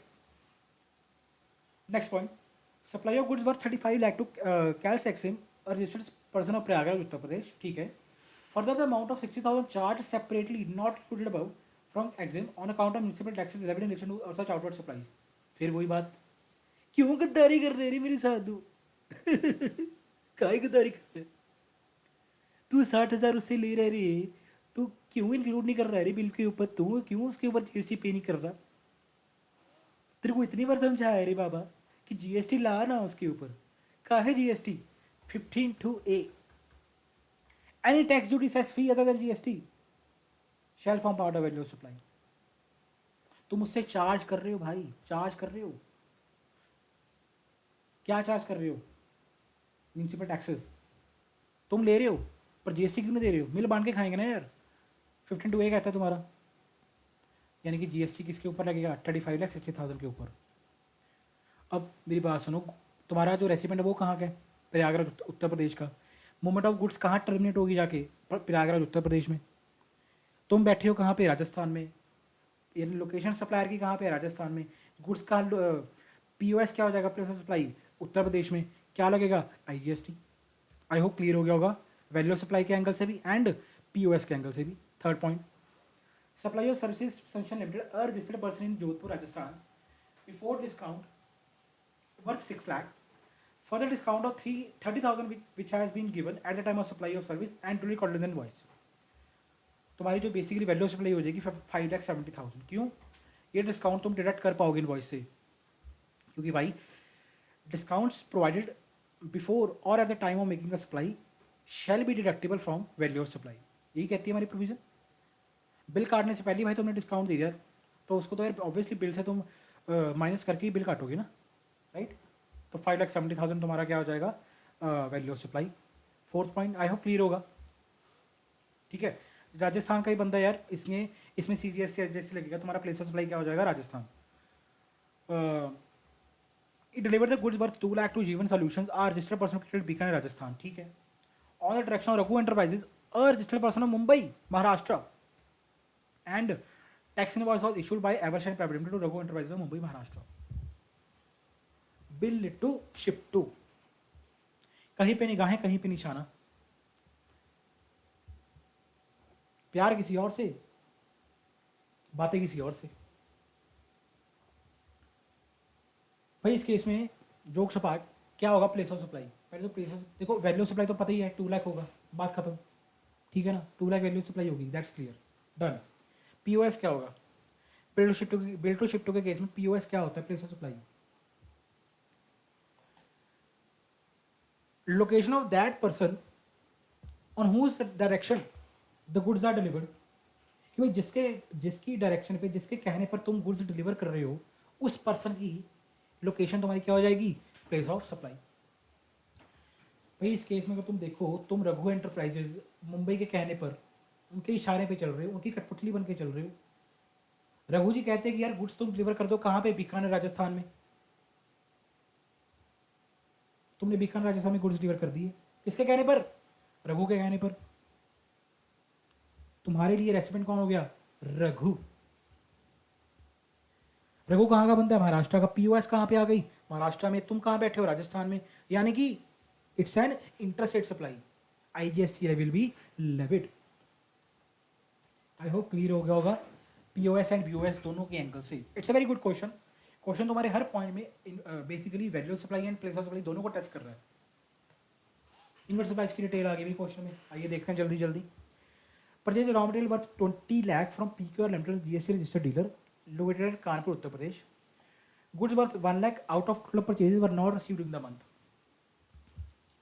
याद करो सेक्शन 16 की कंडीशंस कि भाई जब तक तुम्हें आईटीसी नहीं मिलता, सॉरी क्या बोल रहा हूँ मैं, आईटीसी में तब तक नहीं मिलेगा जब तक तुम्हारे पास गुड्स की पोजेशन ना हो। याद है वो कंडीशंस कि भाई जब तक तुम्हारे पास गुड्स नहीं पड़ी, तुम्हारी गोडाउन में, तुम्हारी फैक्ट्री में, तुम्हारी दुकान पे, तुम्हारे शोरूम में, तुम्हारी शॉप पे। क्या बात है सर, देखो दोबारा क्या बात, आप तो रैप ही कर रहे हो बिल्कुल यार। जब तक गुड्स तुम्हारे शोरूम में, तुम्हारी शॉप में, तुम्हारी फैक्ट्री में, तुम्हारी गोडाउन में तुम्हारे पास से नहीं आ जाती, जब तक वो, तब तक तुम आईटीसी नहीं क्लेम कर सकते। अब 20 लाख में से 1 लाख रुपए की गुड्स क्या है तुम्हारे पास से रिसीव नहीं हुई ड्यूरिंग द मंथ, तो क्या आईटीसी ले पाएगा? रे आंसर इज नो। यानी कि आईटीसी किसका मिलेगा? 19 लाख का मिलेगा। क्या ITC will be available to the extent of 19 lakh. या next point, purchase machinery for manufacturing purpose worth 2 lakh from MPQ private limited a registered GST dealer located in Bengaluru, Karnataka. Okay. Companies claim depreciation under Income Tax Act on the full value of the machine, including GST component. गद्दारी, ये तो भाई दोगलापन है, बहुत सी दोगलापन है। मैं बताता हूँ तेरा दोगलापन। भाई या तो जीएसटी ले ले, आईटीसी ले ले जीएसटी का, या भाई डेप्रिसिएशन ले ले, दोनों नहीं चलेगा ना भी ना।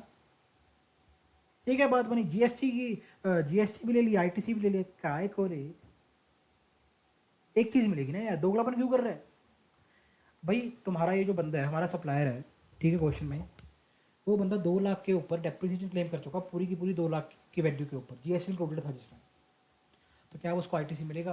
आंसर इज नो, क्योंकि एक चीज़ मिलेगी, या तो वो ले ले या वो ले ले, मिलेगी एक ही, दोनों नहीं मिल सकती। आई होप क्लियर हो गया होगा ये वाला पॉइंट भी। इस केस में आईटीसी नहीं मिलेगा। थर्ड पॉइंट क्या कह रहा है, purchase a truck worth rupees 15 lakh from GST registered dealer located at Ajmer, Rajasthan for transportation of its goods। GST rate on truck क्या है? 14, 14, 18, 28। यार क्या ट्रक का आईटीसी मिल जाएगा? आंसर इज यस, मिल जाएगा। क्यों सर? मैं पूछता हूँ तुमसे क्यों, तुम मुझसे मत पूछा करो, मैं पूछता हूँ तुमसे क्यों। तुम मुझसे तो पूछा करो बट ये वाले पॉइंट में मत पूछो, जनरल सा पॉइंट है, इतनी बार बता चुका मैंने। क्वेश्चन सीरीज में जब मैंने क्वेश्चन करवाए तो हर चैप्टर के आईटीसी वाले चैप्टर के क्वेश्चन करवाए हैं, इतनी अच्छी तरह मैंने 15-20 मिनट लगा के डिटेल में कंसेप्ट डिस्कस किया था ये वाला। चलो फिर भी बता देता हूँ यार, क्या डिस्कस किया था मैंने वहाँ पे आईटीसी वाली वीडियो में, क्वेश्चन वाली वीडियो में। ओ भाई मेरे, आईटीसी कब ब्लॉक होता है मोटर व्हीकल के केस में? ITC of GST paid on the purchase of motor vehicle designed for transportation of passengers shall not be allowed. भाई जो मोटर व्हीकल तुम यूज कर रहे हो ट्रांसपोर्टेशन ऑफ पैसेंजर के यूज में, उन मोटर व्हीकल के ऊपर आईटीसी ब्लॉक होता है, ना कि उन मोटर व्हीकल के ऊपर जो ट्रांसपोर्टेशन ऑफ गुड्स के काम आ रही हैं। आ रहा है कुछ याद? अरे आ गया सर याद।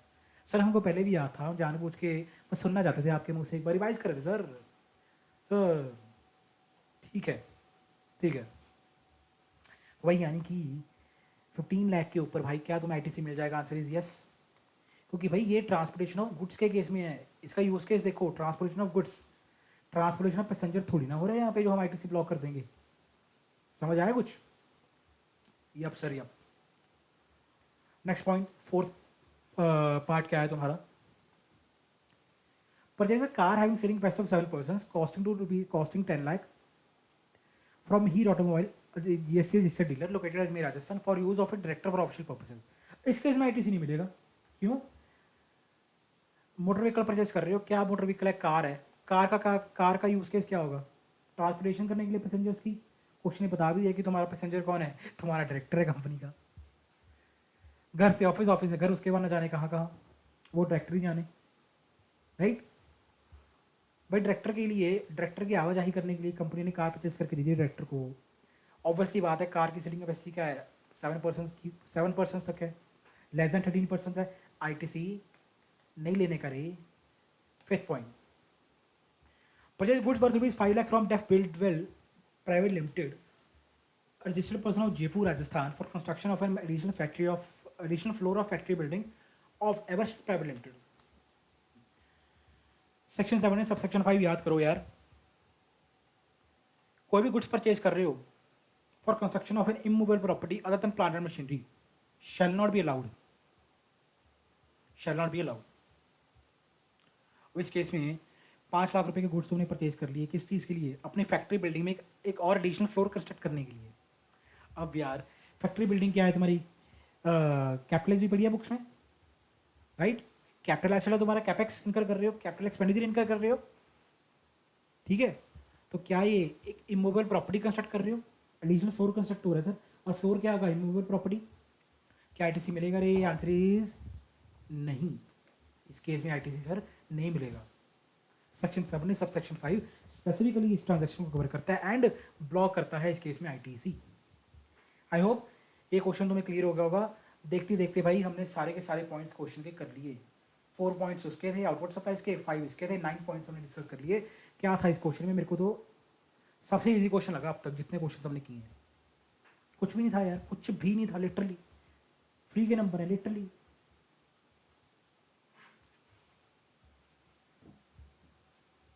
बिल्कुल इजी क्वेश्चन था, राइट। इसका बी पार्ट भी करवा देता हूँ। आइए देखते हैं बी पार्ट क्या कहता है क्वेश्चन का। रिक्वायरमेंट क्या है वो पढ़ेंगे सबसे पहले। You are required to compute the taxable value of supply on which GST is to be paid by Mr. Ravindra for the month of January ठीक है जी, टैक्सेबल वैल्यू ऑफ सप्लाई, यानी कि भाई इस केस में हमने वॉस निकालना है। शुक्र है यार, भगवान का शुक्र है, थक गया यार, 3 क्वेश्चन कर चुके इतने बड़े बड़े जीएसटी पेपर वाले। एक क्वेश्चन तो वॉल्यू कुछ अलग आया, वैल्यू ऑफ सप्लाई का आया, चलो थोड़ा सा डिफरेंट आया, ज़्यादा डिफरेंस तो नहीं है बट थोड़ा सा डिफरेंट है। चलो एग्जाम्पशन के लिए नहीं है, all the amount stated above are exclusive of GST, ठीक है जी। Wherever applicable suitable notes should form part of your answer, क्योंकि नोट्स के बिना तो मेरे भाई नंबर ही नहीं मिलेंगे। मेरी बहन एक चीज़ याद रखना, क्वेश्चन जब भी तुम एग्जाम में सॉल्व कर रही हो तो नोट्स को अपने आंसर का पार्ट बना लेना, चाहे क्वेश्चन लिखे चाहे ना लिखे, नॉट विथ स्टैंडिंग कि क्वेश्चन कह रहा है नोट्स आंसर का पार्ट बनेंगे नहीं बनेंगे ना, तुम बना के आओगे, चाहे एक लाइन लिख के आओ बट प्लीज़ एक्सप्लेन करके आना प्रोविजन को, अदरवाइज बाद में कहोगे कि सर नंबर काट लिए। ना ना ना ना ना, रीजनिंग दे के आना यार मेरे भाई क्वेश्चन की जब सोल्यूशन करोगे। आइए देखते हैं, वॉस निकालना है हमने, value of supply. Mister Vindra, a registered person in Bhopal, Madhya Pradesh, has provided the following information regarding outward transactions made in the month of January 24. ठीक है, ठीक है। He was appointed by recognized sports body as the chief selector of hockey team and received 5 lakh as remuneration. Sir हमने कहीं पढ़ा था, exemption में पढ़ा था कि अगर आपको किसी स्पोर्ट्स बॉडी से सर रेमुनरेशन मिल रही है तो वो एग्जाम्प्ट होती है। मेरे भाई ध्यान से पढ़ा करो, एग्जाम्प्ट कब होगी? जब तुम्हारा ये बंदा या तो अंपायर हो या खुद प्लेयर हो या प्लेयर्स का कोच हो। भाई या तो ये बंदा रोहित शर्मा हो, या तो ये बंदा रवि शास्त्री या गौतम गंभीर हो, या फिर ये बंदा अंपायर अनिल चौधरी हो,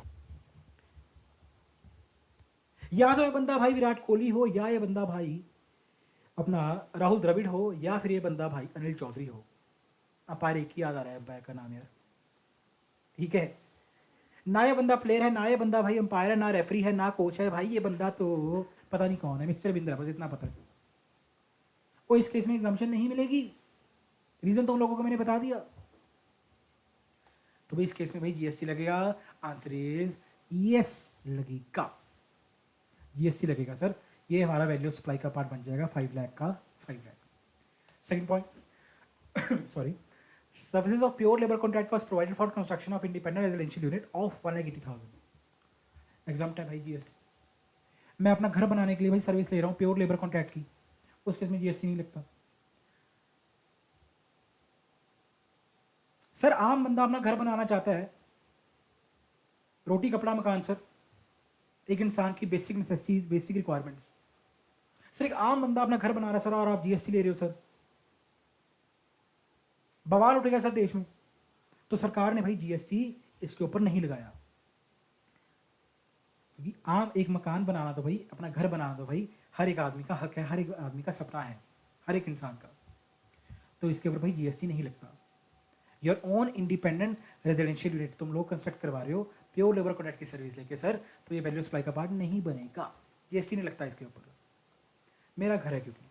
third point, he rented out his warehouse for warehousing of sugar cane and received rental income of 75,000। भाई मेरे वेयर हाउसिंग रेंट आ रहा था, मैं किस चीज़ का? वेयर हाउसिंग का। टैक्सेबल कर दें? पहले देख लो वेयर हाउस में रखा क्या जा रहा है, शुगर केन रखी जा रही है सर। शुगर केन क्या है? एग्रीकल्चरल प्रोड्यूस है रे, अन एग्रीकल्चरल प्रोड्यूस है भाई, तो क्या ये वैल्यू सप्लाई का पार्ट बनेगा? Answer is no. एग्जाम्पशन में कवर है, ये भी एग्जाम्पशन में कवर है सर्विस। फिर से प्योर एग्जाम्पशन प्ले क्वेश्चन है ये हमारा बी पार्ट 5 का 5, लाइक इससे पहले मैंने जो क्वेश्चन करवाया था क्वेश्चन नंबर 2, पता नहीं क्वेश्चन नंबर 1, उसमें भी प्योर एग्जाम्पशन से क्वेश्चन आया था। तुम खुद देख लो कितनी रेलेवेंस रखती हैं एग्जाम्पशन हमारे एग्जाम के लिए। कई बच्चे बिल्कुल ही छोड़ के चले जाते हैं एग्जाम्पशन को कि यार छोड़, देखी जाएगी, छोड़ यार। 5 नंबर का यहाँ स्ट्रेट फॉरवर्ड पूछ लिया, और ऐसा नहीं पता कि 1-2 नंबर का ऊपर कंपल्सरी क्वेश्चन में पूछ ले। गाइस देख पा रहे हो, एटलीस्ट 5 to 6 मार्क्स की वेटेज है एग्जाम्पशन की, तुम्हारे सामने ही है, अपनी तरफ से नहीं बोल रहा, तुम्हारे सामने है, तुम खुद समझदार हो। बाकी तो प्लीज़ छोड़ के मत जाना, पढ़ के जाना एग्जाम्पशन को भी। तो ये भी एग्जाम है सर्विस। फोर्थ पॉइंट क्या कह रहा है? Provided service to municipal corporation of Bhopal for some improvement of relation. अब ये लो, भला काम कर रहे हो जी, भला काम, भला काम कर रहा हूँ जी मैं तो, स्लम एरिया का इंप्रूवमेंट और अपग्रेडेशन करवा रहा हूँ जी। एग्जाम है, एग्जाम है सर, ये भी सर्विस। अब जिस बच्चे ने एग्जाम्शन को नहीं पढ़ा, वो बच्चा कह रहा होगा पता नहीं सर क्या काटे पीटे से मारी जा रहे हैं। भाई ये काटे नहीं मारा, ये सर्विस एग्जाम है। राइट। तुम इस चीज़ को तो इस तरह याद रख सकते हो, इस वाली सर्विस को तो, कि भाई भला काम कर रहे हो तुम लोग, स्लम एरिया की इंप्रूवमेंट अपग्रेडेशन करवा रहे हो। अब स्लम एरिया की इंप्रूवमेंट अपग्रेडेशन करवा रहे हो सर, सरकार भी चाहती है कि यार हमारी सोसाइटी के जितने भी लोग हैं वो सभी खुश रहें, चाहे स्लम एरिया में चाहे दूसरा कोई किसी अच्छे एरिया में। जीने का हक सभी को है सर। अच्छा काम कर रहे हो, भला काम कर रहे हो, तो जीएसटी काहे को देगा जी। दैट्स सरकार ने एग्जाम कर दिया। आई होप इस तरह आपको याद रहेगा ये चीज़। Next point, fifth and last point, ये charge consideration of 25,000 against western music dance performance in an event.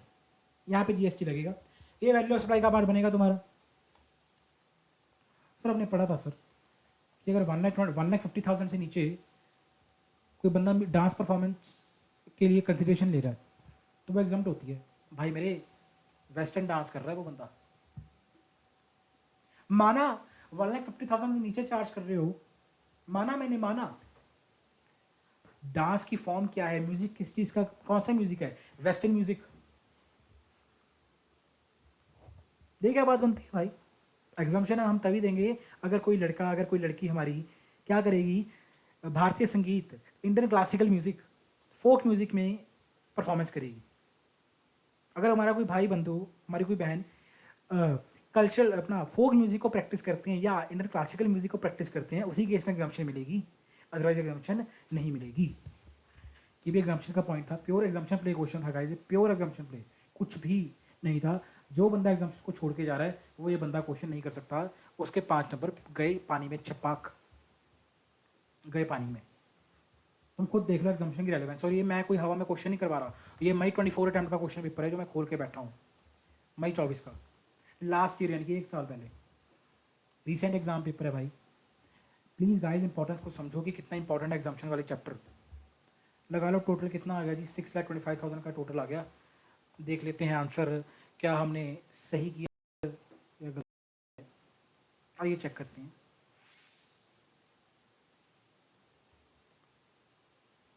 कहाँ गया है?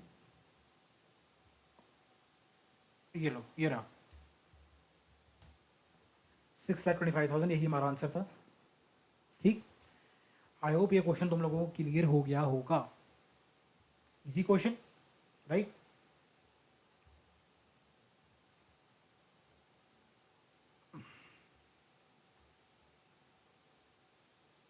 चलते हैं क्वेश्चन नंबर 4 की तरफ। ठीक, ये तुम्हारा नवंबर 23 का एग्जाम पेपर होगा। नवंबर 23 का क्वेश्चन पेपर है जिसका मैं क्वेश्चन तुम्हें करवाने जा रहा हूँ, compulsory question, 5th number question करेंगे इस क्वेश्चन का, राइट। तुम्हारा कंपल्सरी क्वेश्चन जो है तब 8 मार्क्स का आता होगा, ठीक है। अब तो पर देखा है हमने, ए और बी पार्ट 2 पार्ट्स आते हैं, 15 नंबर का क्वेश्चन आता है, ठीक है। चलो करते हैं शुरू फिर इस क्वेश्चन को भी।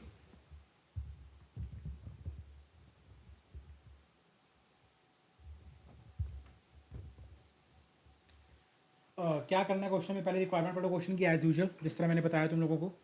Computer net minimum GST payable in cash bye honour centre. अरे यार फिर वही क्वेश्चन, चलो कोई बात नहीं, हिम्मत नहीं हारेंगे, क्वेश्चन को करेंगे। वही निकालना है, घिसा पिटा सा account, net minimum GST paper.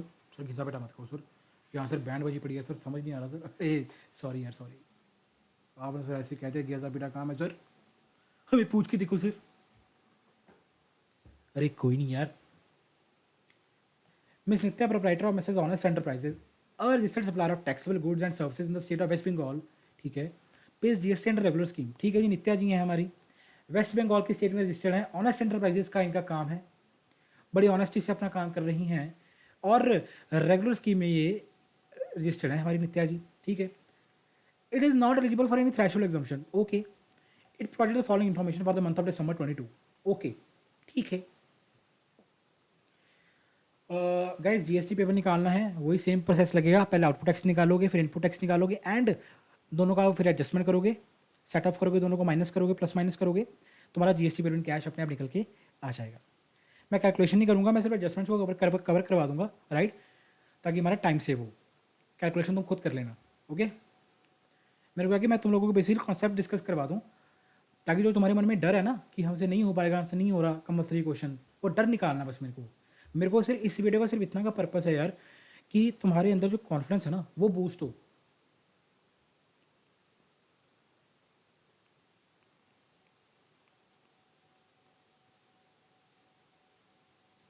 ठीक है। या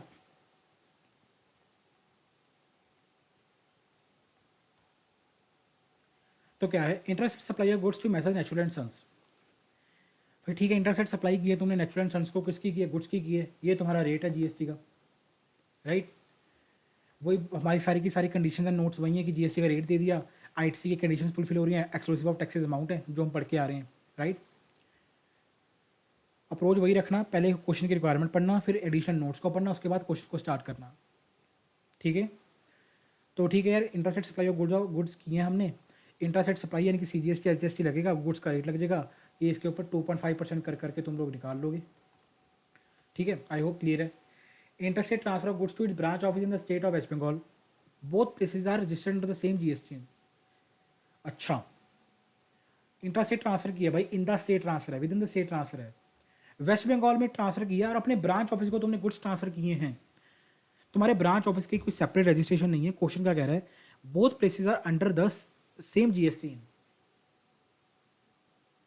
अब सप्लाई कब होती है, पहली बात तो वो देखो सर, सप्लाई तो ये तब होती है अगर मैंने सप्लाई किया होता किसको, अपने डिस्टिंक्ट पर्सन को, तो हम सप्लाई मांगते। डिस्टिंक्ट पर्सन मैंने तो, मैं हमेशा एक ही बात, जो बच्चे मेरे से पढ़े हैं वो एक ही बात, उनको मैंने एक मेमोरी टेक्निक बताई हुई है जीएसटी, इसको याद रखने की। डिस्टिंक्ट पर्सन मतलब पैन एक, जीएसटी है अनेक।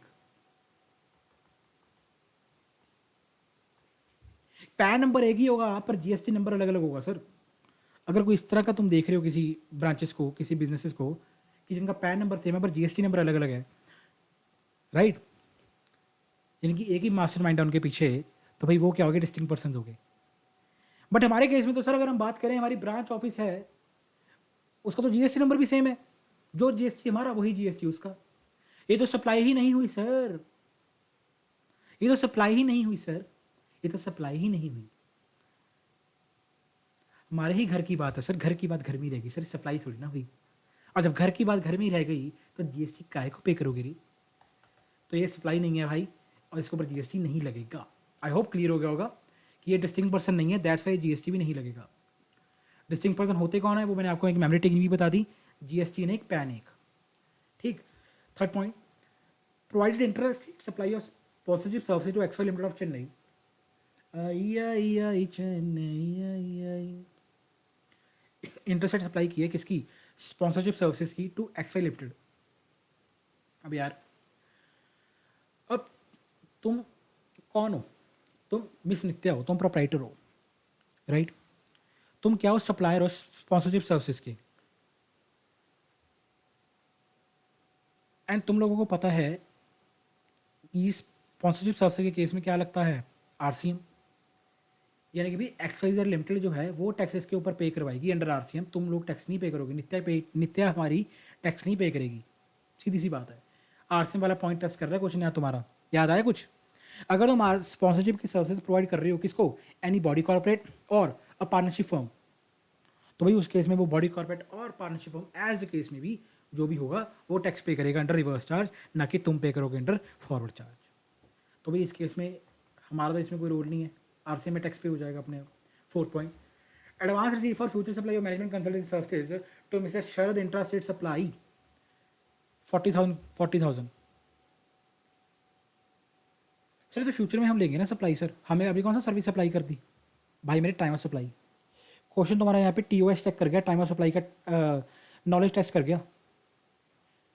टाइम ऑफ सप्लाई के बाद सर्विसेज अगर एडवांस आ गया, जिस दिन एडवांस आ गया अभी उसी दिन सर्विसेज के केस में तुम्हारा टाइम ऑफ सप्लाई राइज हो जाएगा। गुड्स के केस में अगर एडवांस आता है हमारा, उस केस में टाइम ऑफ सप्लाई नहीं राइज होता एडवांस की डेट को। बट अगर सर्विसेज के केस में तुम्हें एडवांस मिल रहा है तो उस केस में जिस दिन तुम्हें एडवांस मिला उसी दिन तुम्हारा टीओएस अराइज हो गया, तुम्हें टैक्स पे करना पड़ेगा उसी मंथ में, उसी मंथ की 3B में। तो भाई इस केस में सीधी सी बात है, हमें एडवांस रिसीव हो गया तो भाई ये वाला जो है 40,000 इसके ऊपर क्या लग जाएगा, टैक्स लग जाएगा, सीधी सी बात है। ठीक है भाई, टैक्स पे कर देना तुम इसको। इंटरस्टेट सप्लाई है, CGST HGST लगेगा, क्वेश्चन ने खुद ही बता दिया। तो हमने खुद भी अपना देखते। इन्वर्ट सप्लाई क्या है? इंट्रास्टेट। अच्छा, क्वेश्चन ने बता दिया कि जो इन्वर्ट सप्लाई की डिटेल दे रहा हूँ ये तीन सप्लाईज हैं, ये इंट्रास्टेट है, यानी कि CGST HGST लगेगा सर, IGST नहीं लगेगा। First point, taxable goods purchase नहीं है रजिस्टर्ड सप्लायर से 8 लाख के ऊपर भाई CGST HGST लगेगा, ITC कैलकुलेट कर लो, मिल जाएगा। Second point, availed work from that service for repair of office building, amount of repair was debited in the profit and loss account 30,000। भाई इस केस में ITC तुम्हें मिल जाएगा 30,000 का भी। सर ये क्या बात कर रहे हो? नहीं नहीं नहीं सर, ये सर गलत बात कर रहे हो सर। नहीं नहीं, ऊपर आपने पढ़ाया कि कंस्ट्रक्शन, ये जो पिछला क्वेश्चन आपने पढ़ाया, लास्ट क्वेश्चन आपने करवाया अभी रिसेंटली, उसमें आपने क्या पढ़ाया था सर?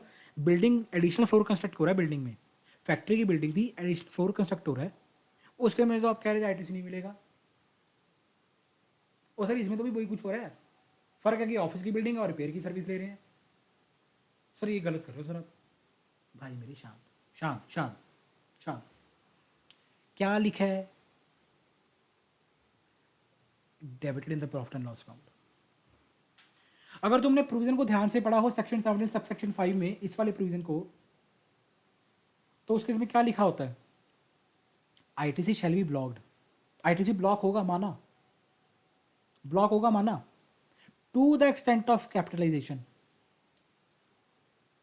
सर अब सर मेरे को लग रहा है आप ही ठीक बोल रहे हो। अरे मैं ही ठीक बोल रहा हूँ यार, मैं ठीक बोल रहा हूँ, जाके पढ़ लेना इस क्लास के बाद एक बार।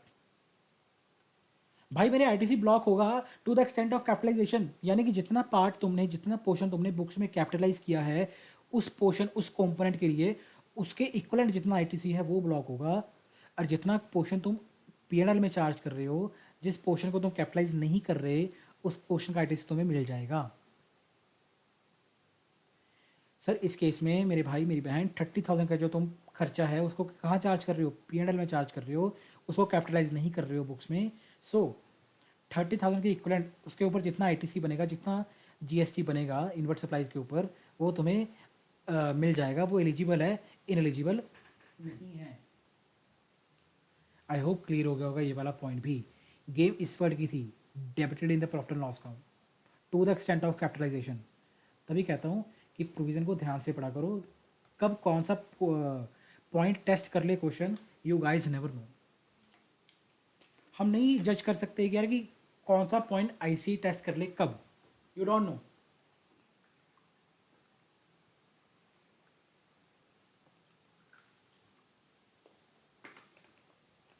आई होप क्लियर हो गया होगा।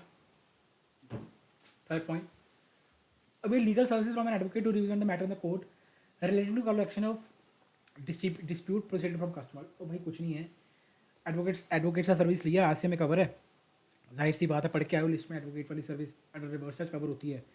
ये 50,000 के ऊपर तुम लोग क्या करोगे? GST पे कर दोगे अंडर RCM, एंड इसकी लाइबिलिटी तुम कैश में डिस्चार्ज करोगे, तुमको पे करना पड़ेगा, ITC यूज़ नहीं कर सकते, और इसका तुम ITC भी ले लोगे।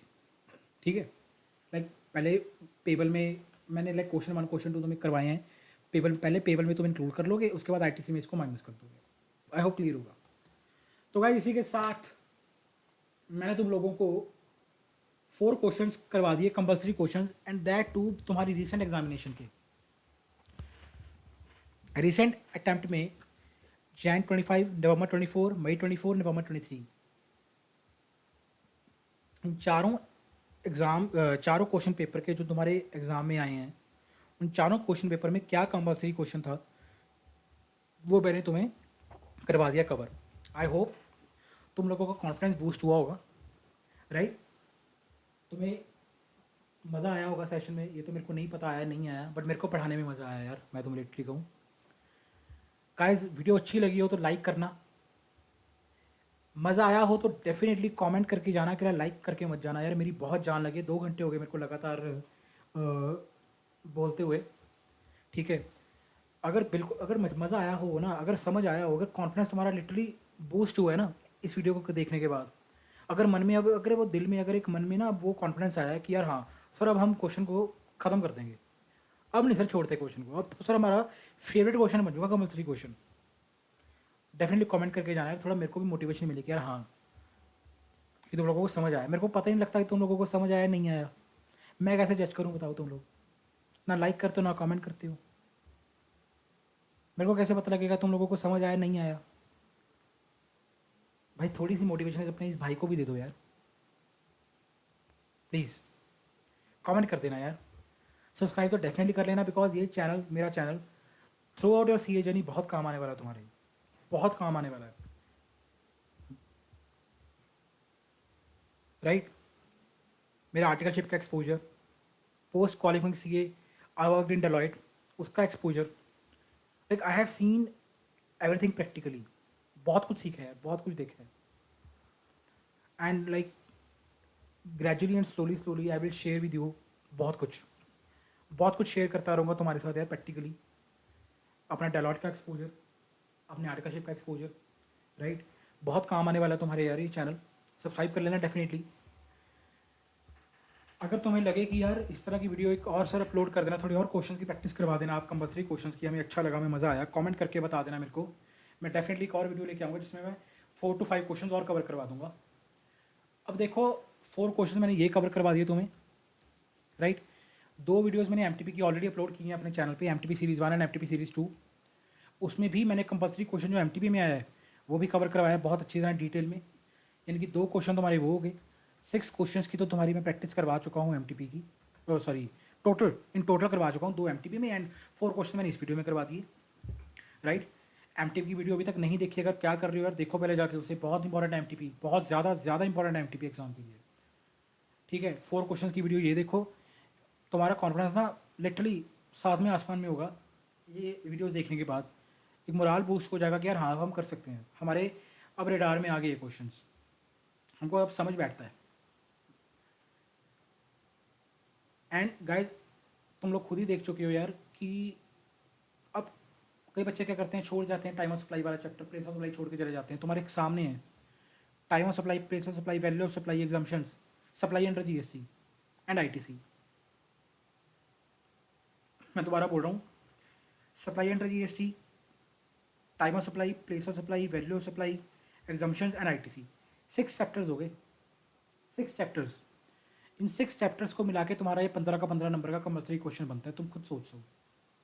यानी कि 6 चैप्टर्स तुम्हारे एग्जाम के लिए कितने वेटेज रखते हैं तुम्हें खुद ही अब आइडिया लग गया होगा। 4 क्वेश्चन करवा चुका, 2 क्वेश्चन एमटीपी वाले करोगे तब फिर रियलाइज हो जाएगा तुम्हें। 6 क्वेश्चन करने के बाद इतना आइडिया हो गया कि यार ये 6 चैप्टर्स तुम्हारे लिए कितना रेलिवेंट है, कितना इंपॉर्टेंट रखते हैं तुम्हारे लिए, स्टार्टिंग वाले चैप्टर्स तुम्हारे लिए। और बहुत छोटे छोटे चैप्टर्स हैं, time of supply, value of supply तो बिल्कुल ही छोटे चैप्टर्स हैं, टाइम लगना ही नहीं चाहिए इनमें। तो कई बच्चे छोड़ के चले जाते हैं, छोड़ टाइम ऑफ सप्लाई है इसके, इससे क्या क्वेश्चन आया, छोड़, ये ले मेरे भाई क्वेश्चन आया पड़ा है तेरे सामने। बच्चे कहते हैं प्लेस ऑफ सप्लाई को क्या पढ़ के जाना, छोड़ यार प्लेस ऑफ सप्लाई कौन पढ़ता है, छोड़, ले मेरे भाई ले। पूरा का पूरा क्वेश्चन मैंने जो तेरे को मई 24 अटेम्प्ट का करवाया है उसमें तो क्वेश्चन ने बताया नहीं कि इंट्रास्टेट है कि इंट्रास्टेट है, तेरे को खुद को कैलकुलेट करनी पड़ेगी प्लेस ऑफ सप्लाई। और जब तक पीओएस ही नहीं पता, प्लेस ऑफ सप्लाई नहीं पता, तो जीएसटी, सीजीएसटी, एचजीएसटी का क्या लगाएगा यार तू, समझ रहे हो? जब तक वैल्यू सप्लाई नहीं कैलकुलेट करनी आ रही, क्या तो उसके ऊपर जीएसटी लगाएगा जब तक वैल्यू नहीं कैलकुलेट करनी आती। जब यही नहीं पता कि टाइम ऑफ सप्लाई अराइज हो गया नहीं हो गया, क्या तो उसको अपने मंथ की लायबिलिटी का पार्ट बनाएगा नहीं बनाएगा, जब यही नहीं पता तो क्या जीएसटी पेपर तुम लोग कैलकुलेट करोगे? जब यही नहीं पता कि वो सप्लाई है नहीं है तो क्या तुम लोग उसके ऊपर जीएसटी कैलकुलेट करोगे? जब यही नहीं पता कि वो एग्जाम सप्लाई है, टैक्सेबल सप्लाई है, क्या तुम जीएसटी पेपर कैलकुलेट करोगे? पूरे के पूरे तुम्हारे 6 चैप्टर्स का तुम्हें मैंने डेमो दे दिया, तुम एक तरह का रियलिटी चेक करवा दिया कि यार कितनी इंपॉर्टेंट है तुम्हारी 6 चैप्टर्स। और इन 6 चैप्टर्स की क्वेश्चन की वीडियोस मैं ऑलरेडी अपलोड कर चुका हूँ अपने चैनल के ऊपर, नहीं देखी अब तक जाके डेफिनेटली एक बार चेकआउट करना जिसमें मैंने सारे के सारे क्वेश्चन डिस्कस करे हैं ईच एंड एवरी चैप्टर के, जो मैंने अभी बता रहा हूँ, ठीक है? एमटीपी की वीडियोस अपलोड कर चुका हूँ, सीरीज़ 1 सीरीज़ 2 बोथ। तो देर किस बात की है मेरे भाई मेरी बहन, बस लग जाओ, थोड़े दिनों की और बात है, लगा दो अपना पूरा दम, क्योंकि इस बार मुकाम को हासिल करना है, राइट?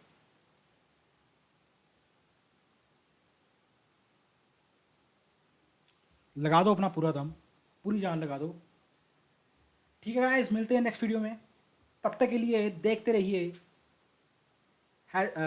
देखते रहिए, सॉरी ही पढ़ते रहिए, मुस्कुराते रहिए, खुश रहिए, एंड मज़े भी करते रहिए साथ साथ में। एंड मिलते हैं नेक्स्ट वीडियो में guys. Hashtag study with logic, hashtag learn with C A Piyush. Bye bye.